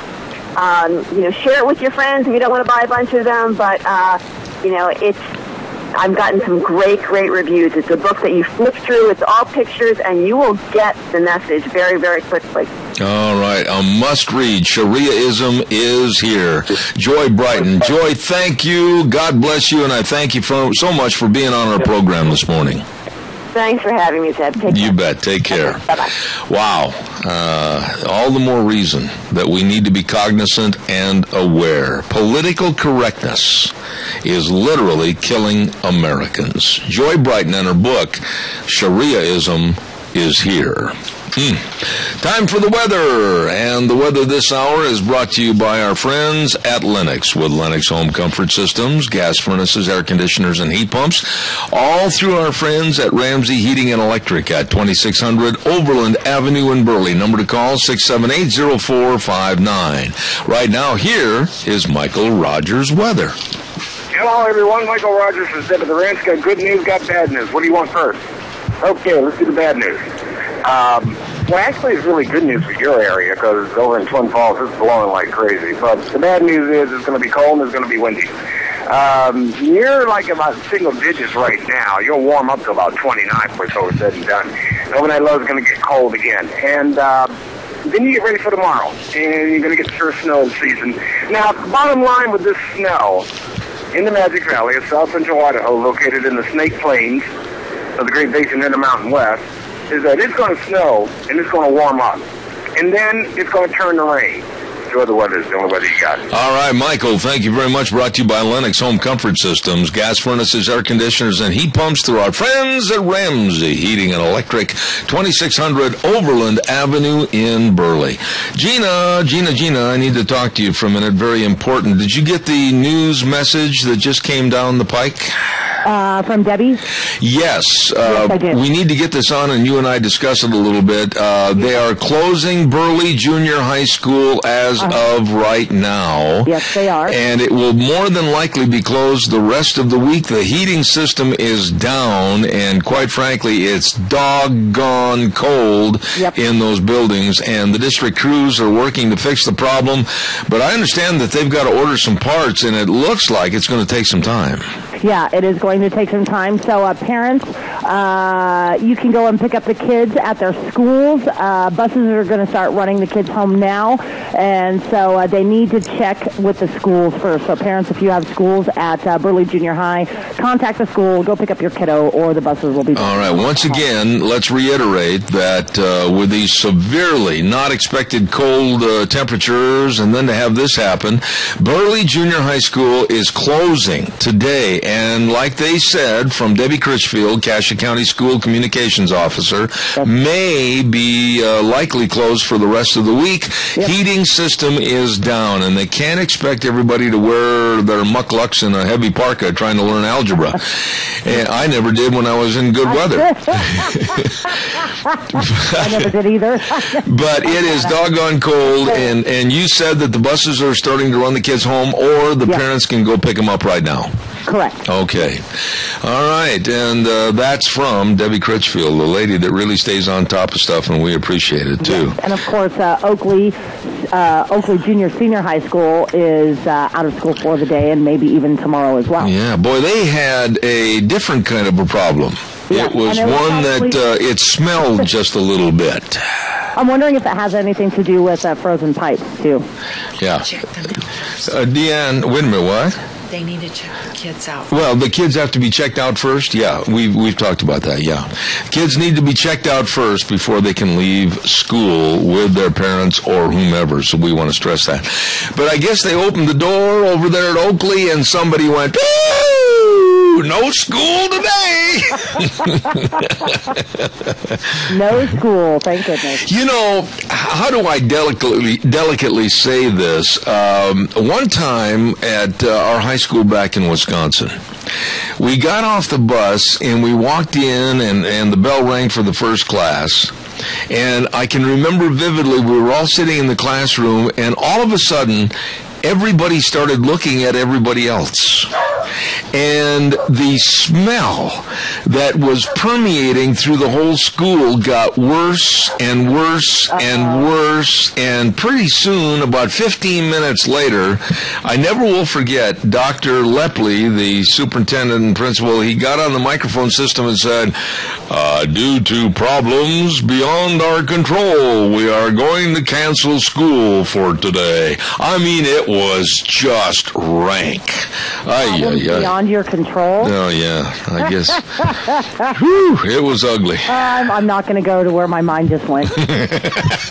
Anyhow, we've got problems. It's cold, and the cold has affected Burley Junior High, and something else, very stinky something else, has a problem over at Oakley. Okay. Speaking of a side note on it being very cold, make sure that especially at night times you're leaving your faucets on a drip so your pipes don't freeze, and so you're not having to deal with said frozen pipe issue. Now, last night it was really interesting because I was not prepared for this cold weather, and I did not plug my diesel in. Uh-oh. No, I didn't plug my diesel in, and so when we get off this program, I have to go to another meeting. I got to change clothes and leave for another meeting, and I'm going to go out and let the glow plugs warm up at least 37 times. Yeah, you have to. And for those of you who have vehicles that are just out sitting around, you might want to make sure that if they're not your daily driver, you drain the radiator and get your vehicles all winterized for the season. You know, but really, when you think about this, we went from, honestly, 68 to 72 degree weather, and just a heartbeat, we saw this thing change. Did you ever get a chance to look at that picture of that cold front as it slipped down from Canada? It was an amazing photograph. It was like a billowing, just deep gray cloud cover, and you could see on the one side sunshine, blue skies, and the temperatures were like in the 70s, and then behind it they dropped 50 degrees in less than 24 hours. I guess Alaska is just being pummeled right now as well, and they're saying record storms just throughout, because what's happening is they're getting all of the leftovers from Tropical Storm Nuri, and so that's blowing into Alaska, and so then we're getting all of the Alaskan air down here, and so it's really cold, and it seriously dropped like 50 degrees in no time flat. Now, I also heard, and I talked to some people with the National Weather Service, and then also Michael this morning, that this might be a precursor to another cold front coming in next week, which could very possibly drop a whole bunch of angel dandruff right here in Magic Valley. Yeah, it's, be prepared. Winter's coming, folks. And now, I normally, and last night, of course, was the eve of our 43rd anniversary. And I normally sleep with the window open. I will be more than happy to tell everybody at exactly 12:05 p.m. last night, yours truly rolled his fat body over and shut the doggone window. It was cold. I got up this morning, and the back window in my laundry room, because that's a separate room, it was completely frozen over. I mean, like, I could scrape the ice. It wasn't just like frost. It was straight up ice on my window. Oh, I know it. And normally in the morning, our first things, we get out of bed, we go out in the living room, we put on the coffee pot, and we sit there and have a cup of coffee. There we sat in our living room this morning like a couple of Eskimos all bundled up in blankets. That's how cold my house was this morning. Did you huddle up by the pellet stove? Let me say, you're not far off. I'll guarantee you I had my geyser chair slid over in front of it, and I was basking in the radiant glow. I'm old. I can't help it. You know what? I'd be the same thing, too. You know, I don't mind being cold if I'm prepared for being cold. But when I get out of bed in the morning and there's icicles that are trying to poke through my toenails, I don't like that. No, I don't like that either. Hey, customer appreciation sale continues at Lee's Furniture, Floors, and More. Wow. They really appreciate you folks. They do. And that's why they're having this customer appreciation sale. And you're saying to yourself, well, I thought it was last weekend. Well, it was, but they had so much response, and they couldn't possibly serve everybody in one night that they said, nope, we're going to have it lasting all this week. Everything on sale and great, great discounts. You'd better stop in there today. Lee's Furniture, Floors, and More at 459 Overland in Burley. Bedroom sets and all the mattresses, and of course all the sofas, love seats, sectionals, and sleepers. You can save up to almost 50%. And then of course all the carpet. I mean, everything in the customer appreciation sale. Stop over Lee's Furniture, Floors, and More at 459 Overland in Burley. Really, really nice people. Once again, I want to reiterate that note, and I had it here just a moment ago. They are closing right now Burley Junior High School today, and very likely for the rest of the week. The heating system is down, and boy, it can get ugly in a classroom in a school when there's no heat, and they're going to work on it as fast as they can, but some of the parts have to be ordered, and it's going to take a little time. And Debbie Critchfield with the Cassia County Schools Communications Office has given us that note, and all the kids need to be checked out before they leave the campus so that everybody knows where everybody is. So, Adrian, before you leave this office this morning, you have to be thoroughly checked out so you can leave and get in your car. Okay. Not a TSA. Oh, yeah, not a TSA thing, no. We're not going to go that far. Next hour, we're going to have Dr. Adrian Arp and talk about a multiplicity of things that are causing problems, so stay tuned. Zeb at the Ranch, I'll be back in 6. Oh my, hold on! Handrails are available for safety reasons. Zeb at the Ranch. I'm Zeb Bell, along with our major sponsor, your Magic Valley Les Schwab Tire Centers, and all 7 locations serving you. And also some of our great advertisers, including Lee's Furniture, Floors, and More at 459 Overland and Burley, and Western Waste Services, always at your disposal. Get on the route service, call 734-6969. Oh my, what are you doing for lunch? Do I know a place with some great food, great specials, great atmosphere, great people? Everything's great at the Chadwick Sports Grill, 139 West Main in Burley. Today, Salisbury steaks with brown gravy, vegetables, choice of potato and super salad. It'll just knock your socks off. Delicious at the Chadwick Sports Grill, 139 West Main in Burley. Stop in and see them today. I had a cough after all that. I'm starving.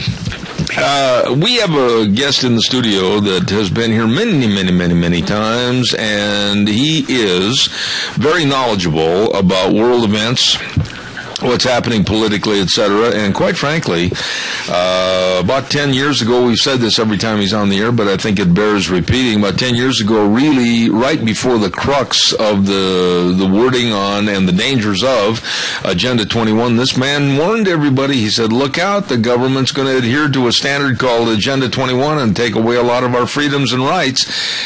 He was right. A lot of people scoffed at him, but boy, he was right. Good morning, Dr. Adrian Arp. How are you? Good morning, Zeb. It's great to be here. Nice to have you on the program. Thank you. Let me start off with something a little different than what you planned. We're going to get to the free trade agreements, but I really want you to comment because I mentioned Agenda 21. And I want you to give me your assessment as to how we were sold down the river by our president in China when he made the agreement with the presidential leadership of China that we, the United States, this is a big deal, that we would cut emissions by 28% in just 11 years by 2025.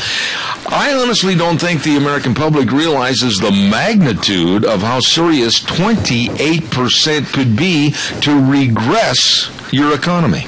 Well, and it's going to happen, and here's the bottom line, and it's on my list of things to discuss. Obama's going to use what they call, quote-unquote, reflective law to avoid Senate confirmation of this information. Reflective law. I haven't studied it out enough to know exactly what that means. It's basically another executive order with a different name. Okay, now wait a minute. Let me write that down so I can remember this.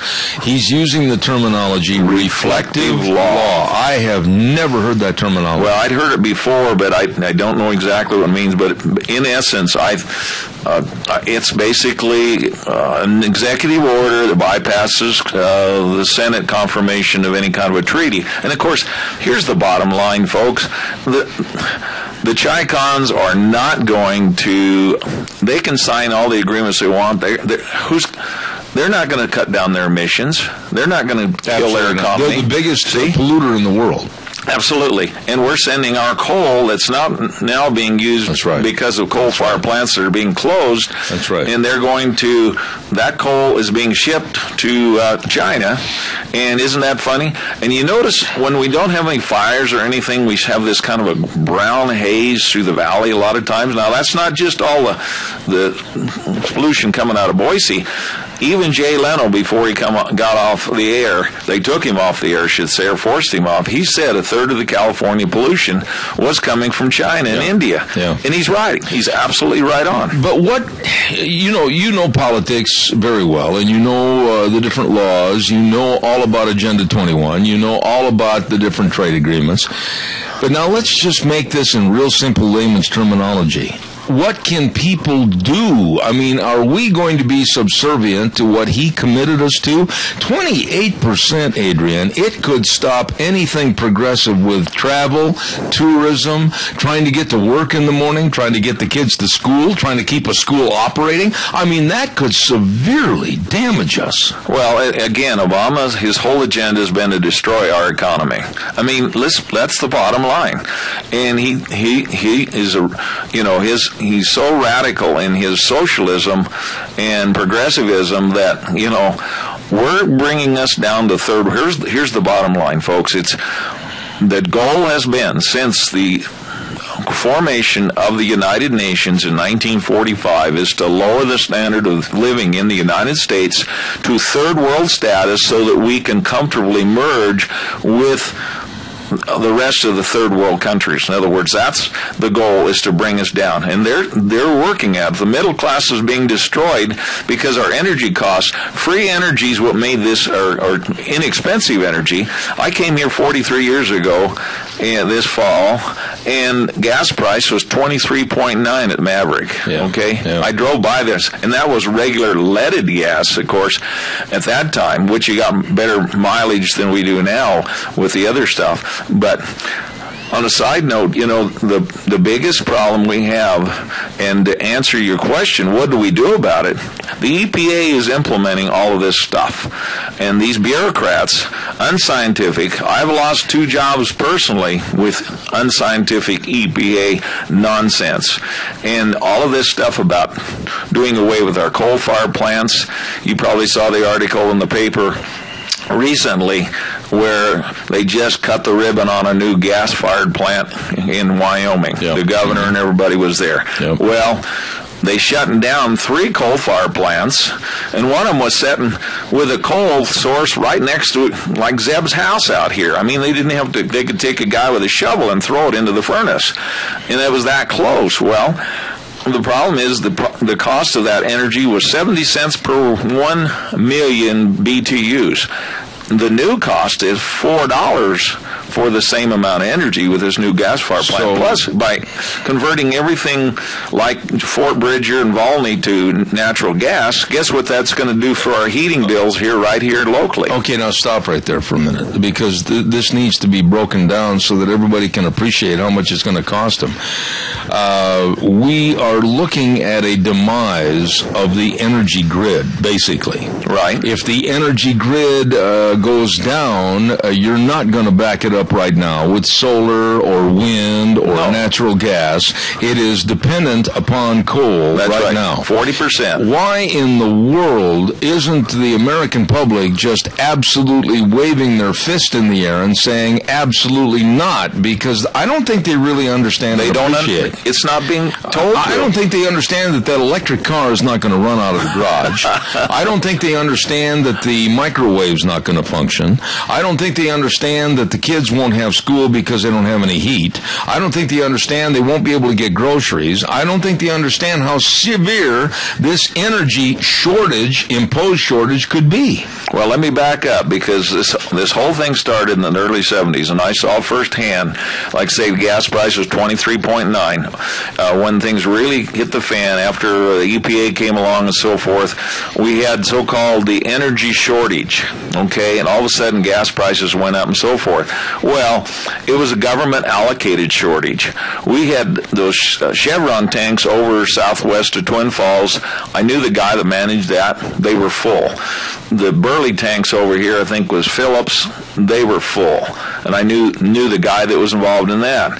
And my father-in-law in Cheyenne, Wyoming, had breakfast frequently with the head refiner, manager of the refinery there, in gasoline refinery right there in Cheyenne.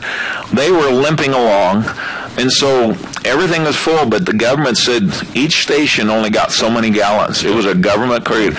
Went to a plant science meeting, National Agronomy Society meeting in Las Vegas. It was as dark as downtown Twin Falls. All the outside lights were off. It was unbelievable. And went out to Hoover Dam. It's the first part of November. They were running at basically half capacity, and that water runs through those turbines. They just, click them in when they need more power. Well, it was past the air conditioning season and so forth. And even the government guy says, that's just to get the cost of energy up. Well, I guess they've succeeded, folks, and we've just been taken to the cleaners by these bureaucrats, and the EPA has been leading the group.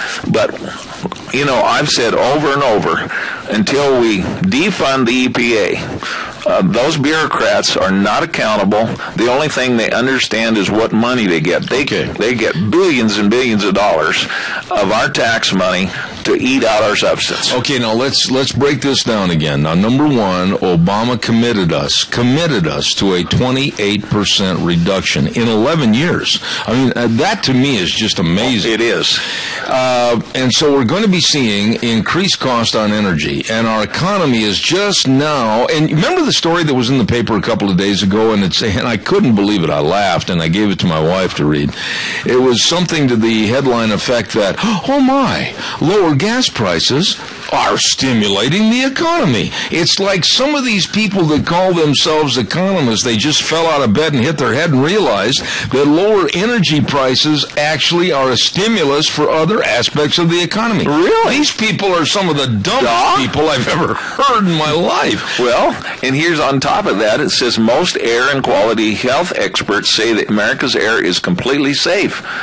Yeah. So we're doing this. What are we doing this for? Absolutely. It's just to lower us down standard-wise. Okay. That's all it's about. Now, right there, I need you to hold on, because in the paper the other day, and I hope I saved that, there was a story about a Brazilian leader, I think the president of Brazil, and she was irate that we have not... Yeah, here it is right here. I've got it. Yeah. The title of the headline was, Brazil, rich nations must reduce carbon emissions soon. And they said, Brazil's environmental minister, and her name is Isabella Taxera, has demanded, what right do these people have to have us lower our economy, lower our standard of living to get down on a level of what they're trying to provide these for are all people? These are all communist socialists of some sort, totalitarians, and so, like I say, they're all part of the cartel, the cabal, is a better word, to bring us down standard-wise.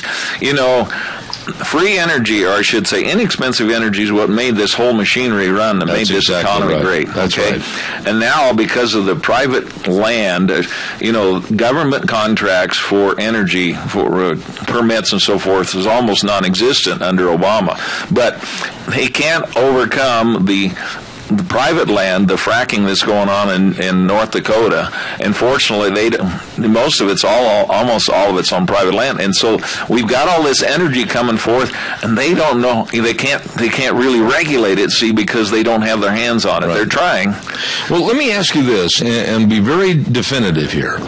With 28% reduction, give us your opinion as to what will happen in the year 2025 or leading up to 2025. Well, what do you look at as how it's going to affect the John Doe consumer?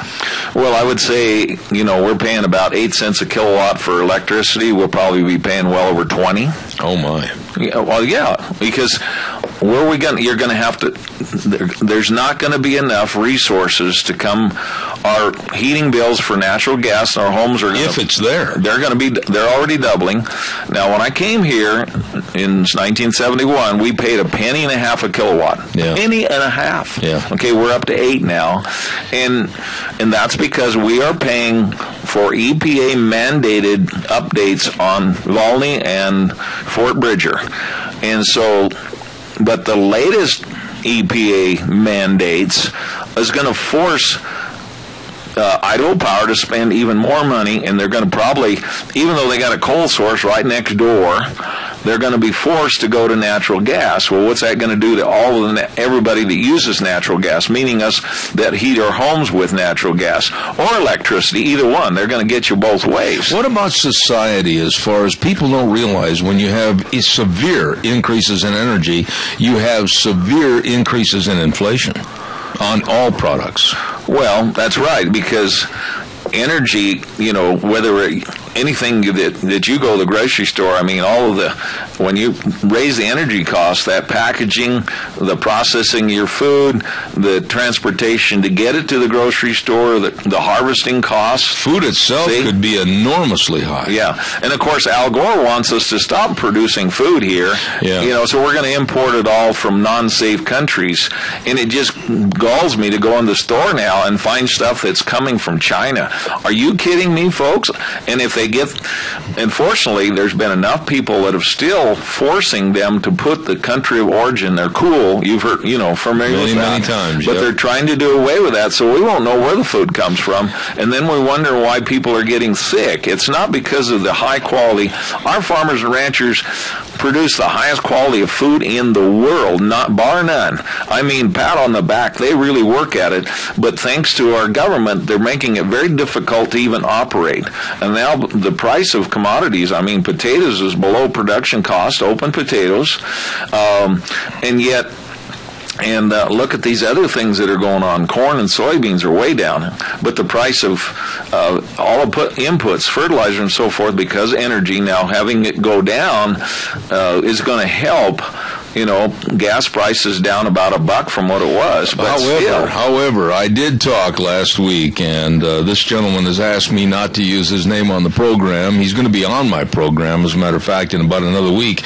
He is a state senator from back on the East Coast, and he's been on my show before, and I said about the gas prices coming down and everything. He said, but keep in mind, this is a lull before a very severe storm. Before the storm. Yeah. Absolutely, I agree. This is just, it's kind of it's like, I'm going to say precious metals. They're just really depressed right now, basically, but with the dollar we're almost $18 trillion in debt and so forth. But, Zeb, the whole bottom line is we've got a Congress that's been letting the executive branch run over them. They've abrogated their responsibility under the Constitution to do what they should be negotiating trade treaties and all this stuff. Obama shouldn't be even involved in that. That's right. Absolutely. I agree. Let me do a quick commercial, and then I want to come back and I want to talk about a subject that you're really well-versed in, and that's trade agreements. I want to get into that. Stand by. Don't forget Gano Landscaping and Sprinkler Service. Oh, Scott Gano and his staff. Hey, listen, if you've had, we've had some really hard wind the last couple of days, blowing my furniture all over the place outside, and trees and limbs. Hey, listen, if you've got any dangerous-looking trees and limbs that are out of control, you better call Scott Gano at 431-8733. They've got a 24-hour storm damage available to come down and get rid of the trees. If they got a tree down already, they'll be right over to take care of it. And don't forget, too, if you haven't blown out those water lines, you might be a little bit too late. You better call and check with him today. Scott Gano Landscaping and Sprinkler Service, 438-2485. I got a feeling if you turn them on, you're going to get icicles. Be careful. Scott Gano and his landscaping and sprinkler service. The American public, in my opinion, is again being duped and is naive as to what's going on with so-called free trade agreements. And you have been warning me for quite a few weeks now that some of these trade agreements are very devastating and harmful to the United States, right? Absolutely. Well, let's just give a little background history. NAFTA was passed in 1993. Since that time, we've lost about 1 million U.S. jobs. 40,000 factories have either closed the doors or relocated to Mexico, other places.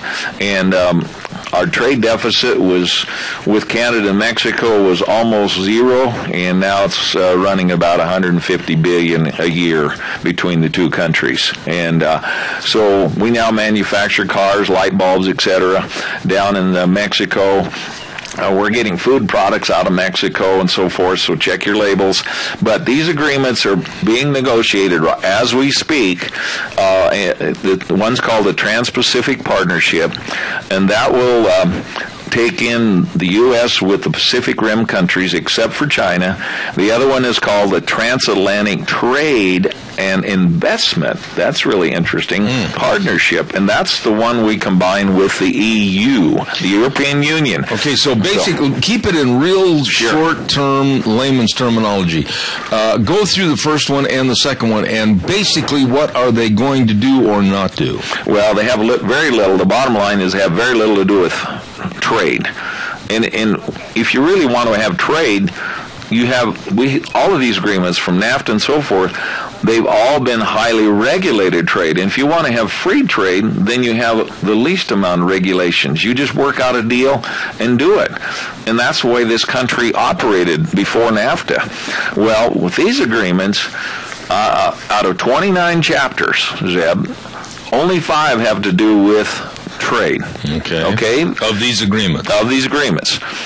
The other 24 chapters have to do with economic and political merger, which means we lose our individual liberties and we lose our national independence. Let's talk about the merger, the word merger, especially when it comes to, let's use the European Union, okay? So in these agreements, your fear is that we're merging to be just part of the herd and it's not going to benefit us at all, and as a matter of fact, it'll probably, with the signing of these agreements, lessen our trade stature and our net worth, right? Well, absolutely. It's going to be a negative, very negative thing, because here, even the 28 countries that are part of the EU, a lot of them would like out. They're in there now. They're stuck. They're like in quicksand.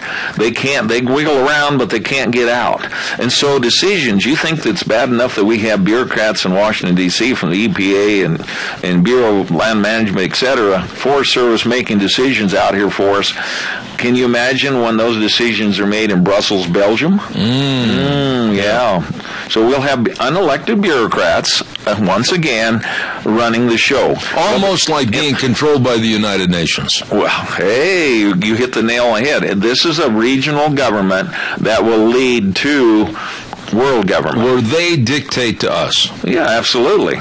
That's the United Nations Agenda 21. These regional agreements all will combine, into parts of the United Nations. So if they don't like Adrian and Zeb going on public lands, they'll shut us down. Well, sure. I mean, and that's decisions, instead of being made in Washington, D.C., may be made over in Europe. In Paris, France. And our court system will be subjected to international laws that come down again through the United Nations. This is all, but no, here's the whole deal. Has anybody out there even heard about the Trans-Pacific Partner? I'd like you to call up if you've actually heard about these, other than people that, my friends out there.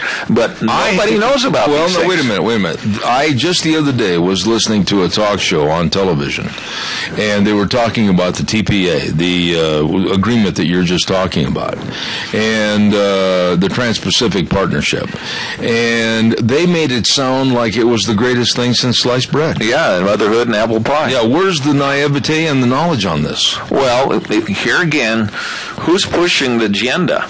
The agenda is being pushed by big corporations in the U.S. that are international corporations. They basically want to open everything up. The same people that want amnesty, so we can bring in all this cheap labor.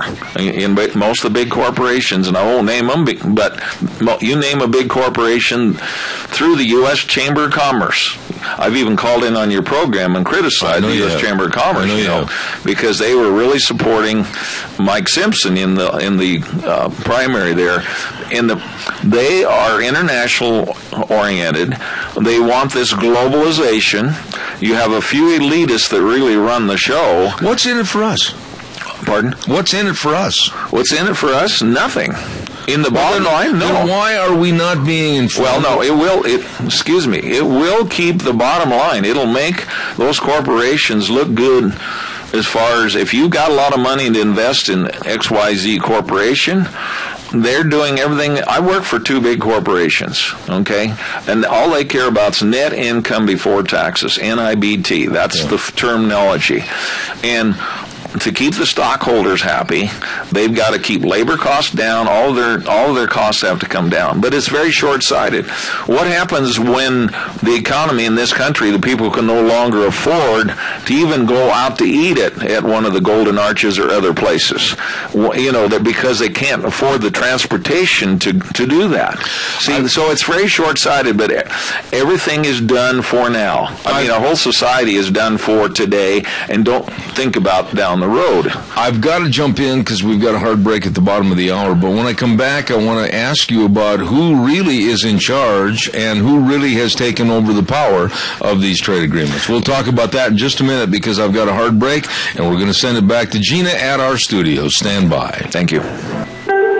And now back to Zeb at the Ranch on AM 1230 KBAR. To reach Zeb, call 436-2244 or toll free 1-866-927-4587. And now, here is Zeb Bell. Thank you very much. Welcome back. Don't forget Lennox Home Comfort Systems, gas furnaces, air conditioners, or heat pumps. You and your family will enjoy the comfort. And be sure and contact our friends, Ramsey Heating and Electric at 2600 Overland Avenue in Burley, where they provide warm winters and cool summers.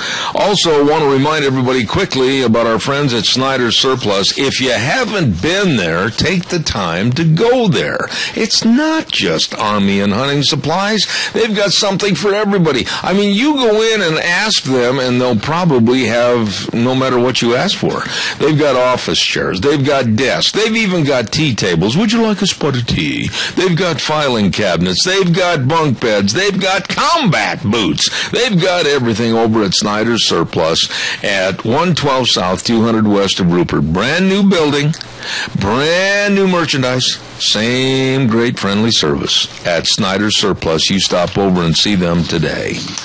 We're on the air with Dr. Adrian Arp and talking about a multiplicity of things, including Agenda 21 and also some really bad foreign trade agreements. I guess I want to be simplistic. I don't like all this mumbo jumbo and real fortified language on what's going on. I want to hear the bottom line. Who in the world wrote these trade agreements so that they don't benefit us at all, us being the United States, and they benefit everybody else?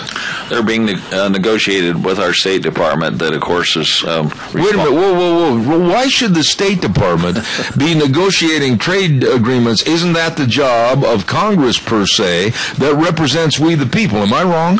Absolutely. Yeah, that Congress has abrogated their responsibility. The State Department's doing it behind closed doors. Really? Yeah, and so we don't get to see what's going on. But here, the Congress, when they're brought back, they call, just like NAFTA, they call it fast track, Trade Promotion Authority. What that means, folks, is that the Congress votes it up and down, no amendments. They see something, and so they're under pressure. This happened with NAFTA. NAFTA barely passed, you realize. No, that's true. Now, Congressman Crapo at that time was everybody on the Republicans. The Republicans, led by Newt Gingrich, are the ones that passed NAFTA.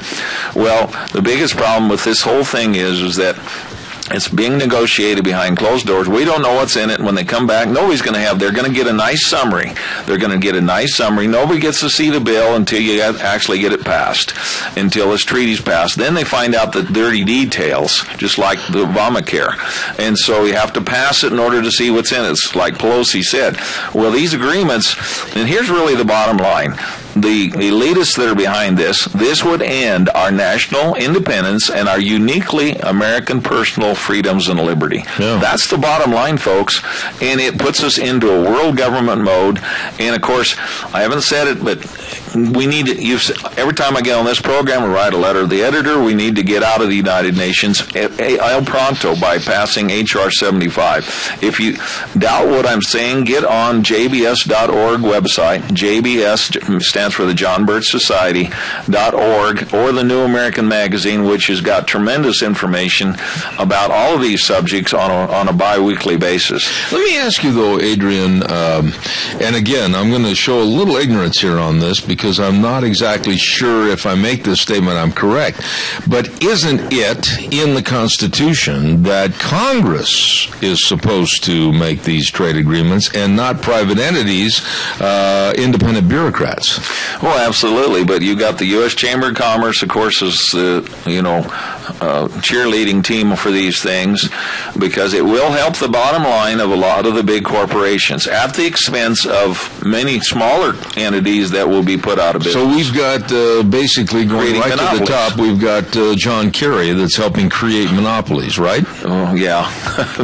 I don't know if, really. Anyway, him and Biden really, I'd hate to have them on my intellectual college team. Amen. But anyway, here's the problem right now. The Republicans had just a tsunami last Tuesday, okay?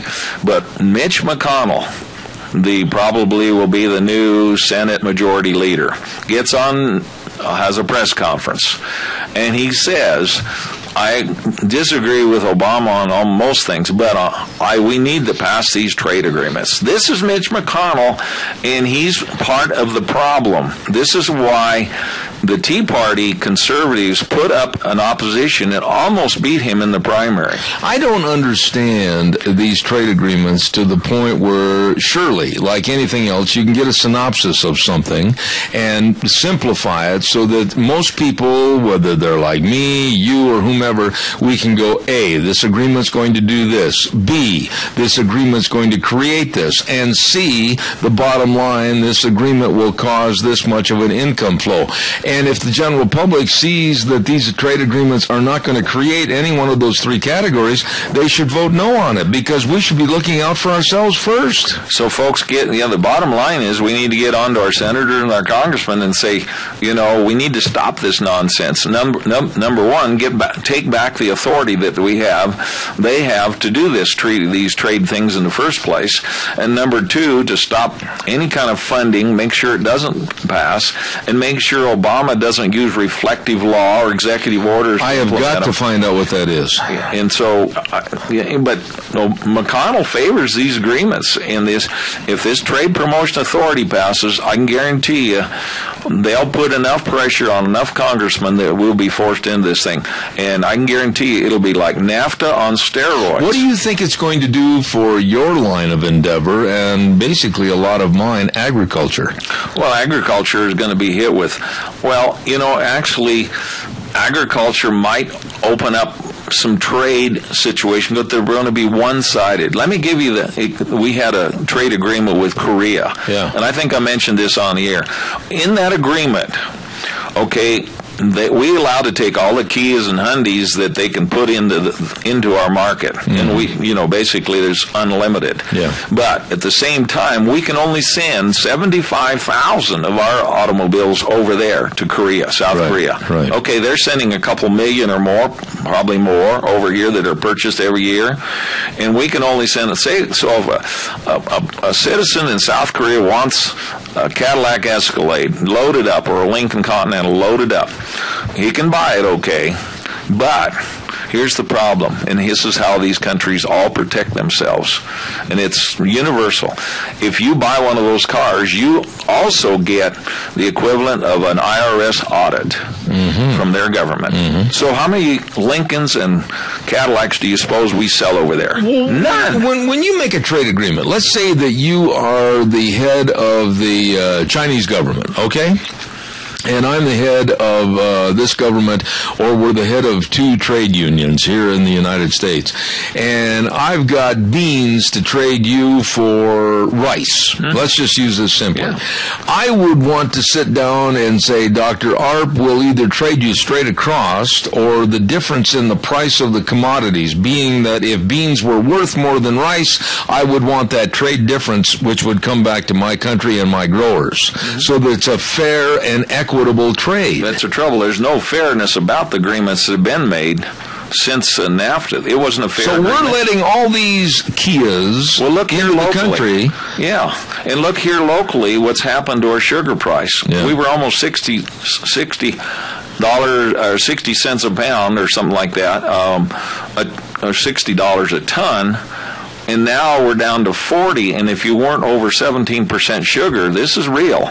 17.2% sugar, you get docked under that $40 price, and with the cost of everything, and so they've been negotiating, and I don't know if it's finalized with Mexico, but Mexico's bringing all this sugar across the border under NAFTA. But there again, so people don't realize the implications until they actually read the agreement. Where is the equity? Where's the fairness? Where's the watchdog attitude for us, the consumers and the taxpaying public?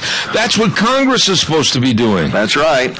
And they haven't been doing their job. I'm sorry. They really haven't been doing their job.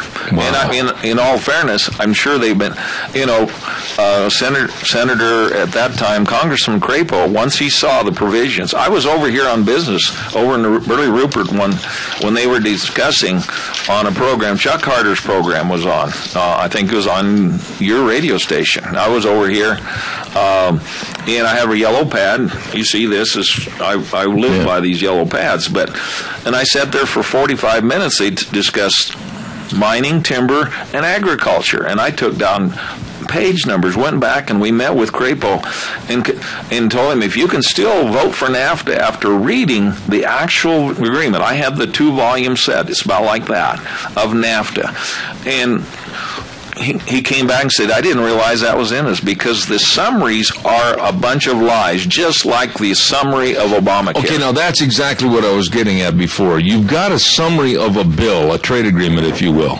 And it's a lie. It's a lie. And so basically, I still don't see where there's a fair and equitable situation for us, the United States, in any trade agreement. I see we're giving away the company store. Oh, absolutely. So, before we forget, let's announce that there is a meeting to learn more about these trade agreements, and Zeb's got it right in front of me. I'm going to do that, and then I got to get into the weather.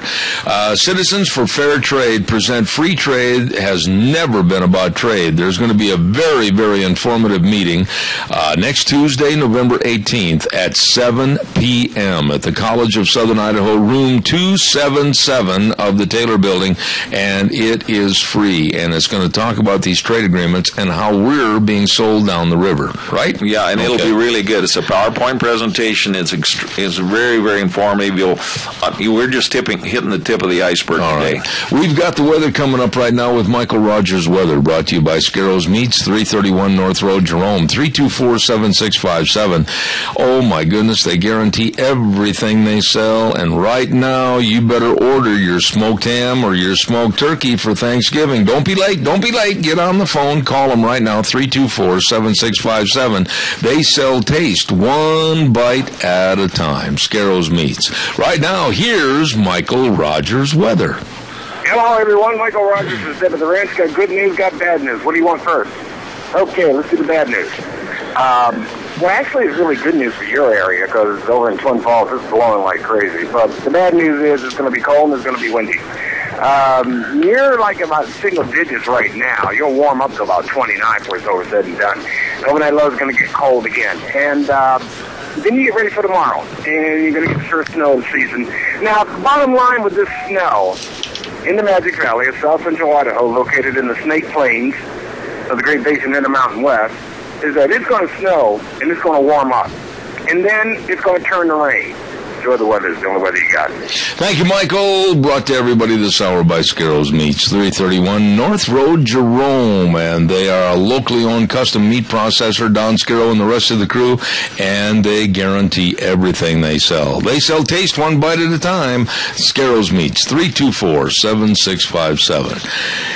Adrian, this meeting next Tuesday at 277, room 277 of the Taylor Building in Twin Falls at CSI. I'm sure they're going to mention at this meeting what we possibly can do to get involved and call our congressmen and our senators and say absolutely not. But it seems like, and you know this is true, the public is getting burned out with those requests to call your senators and congressmen and absolutely get mad and say no. I mean, there seems like there's a different subject. every day. Yeah, and I'd like to bring up one more that we really need to be on top of, because I've always said there's two things that I've done since I really got involved in this. One is get us out of the United Nations, right now by passing H.R. 75, and the other is gun control. Here's how the two mix.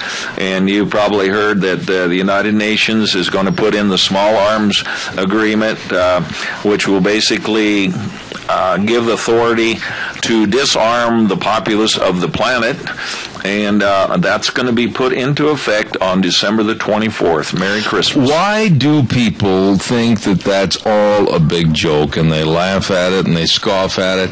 You know, I have personally been around a lot of these people that are working against these different United Nations advocacies as far as gun control and everything. They're scared to death. They're scared that this thing's going to come to fruition, and we're going to have even down to a house-by-house search. Well, and here, again, Obama might bypass, it's a treaty, but Obama may use executive order, reflective law. Or martial law. Or martial law, yeah. And if you don't think citizens out there that our local people probably wouldn't be involved in taking our guns, but they might bring in the UN Chinese troops. Absolutely. I mean, we're in a region where we're designated that China would be. You can bet they wouldn't care about killing you in a heartbeat. And all the hidden things that were in Obamacare regarding using guns as a negativity for health insurance. Isn't that unbelievable? Wasn't that something? We're finding out. You know, Nancy Pelosi said we got to pass it and read it, and now we're finding out the whole thing was trumped up. We're a bunch of idiots out here that wouldn't understand it, from that MIT Gruber or whatever his name is.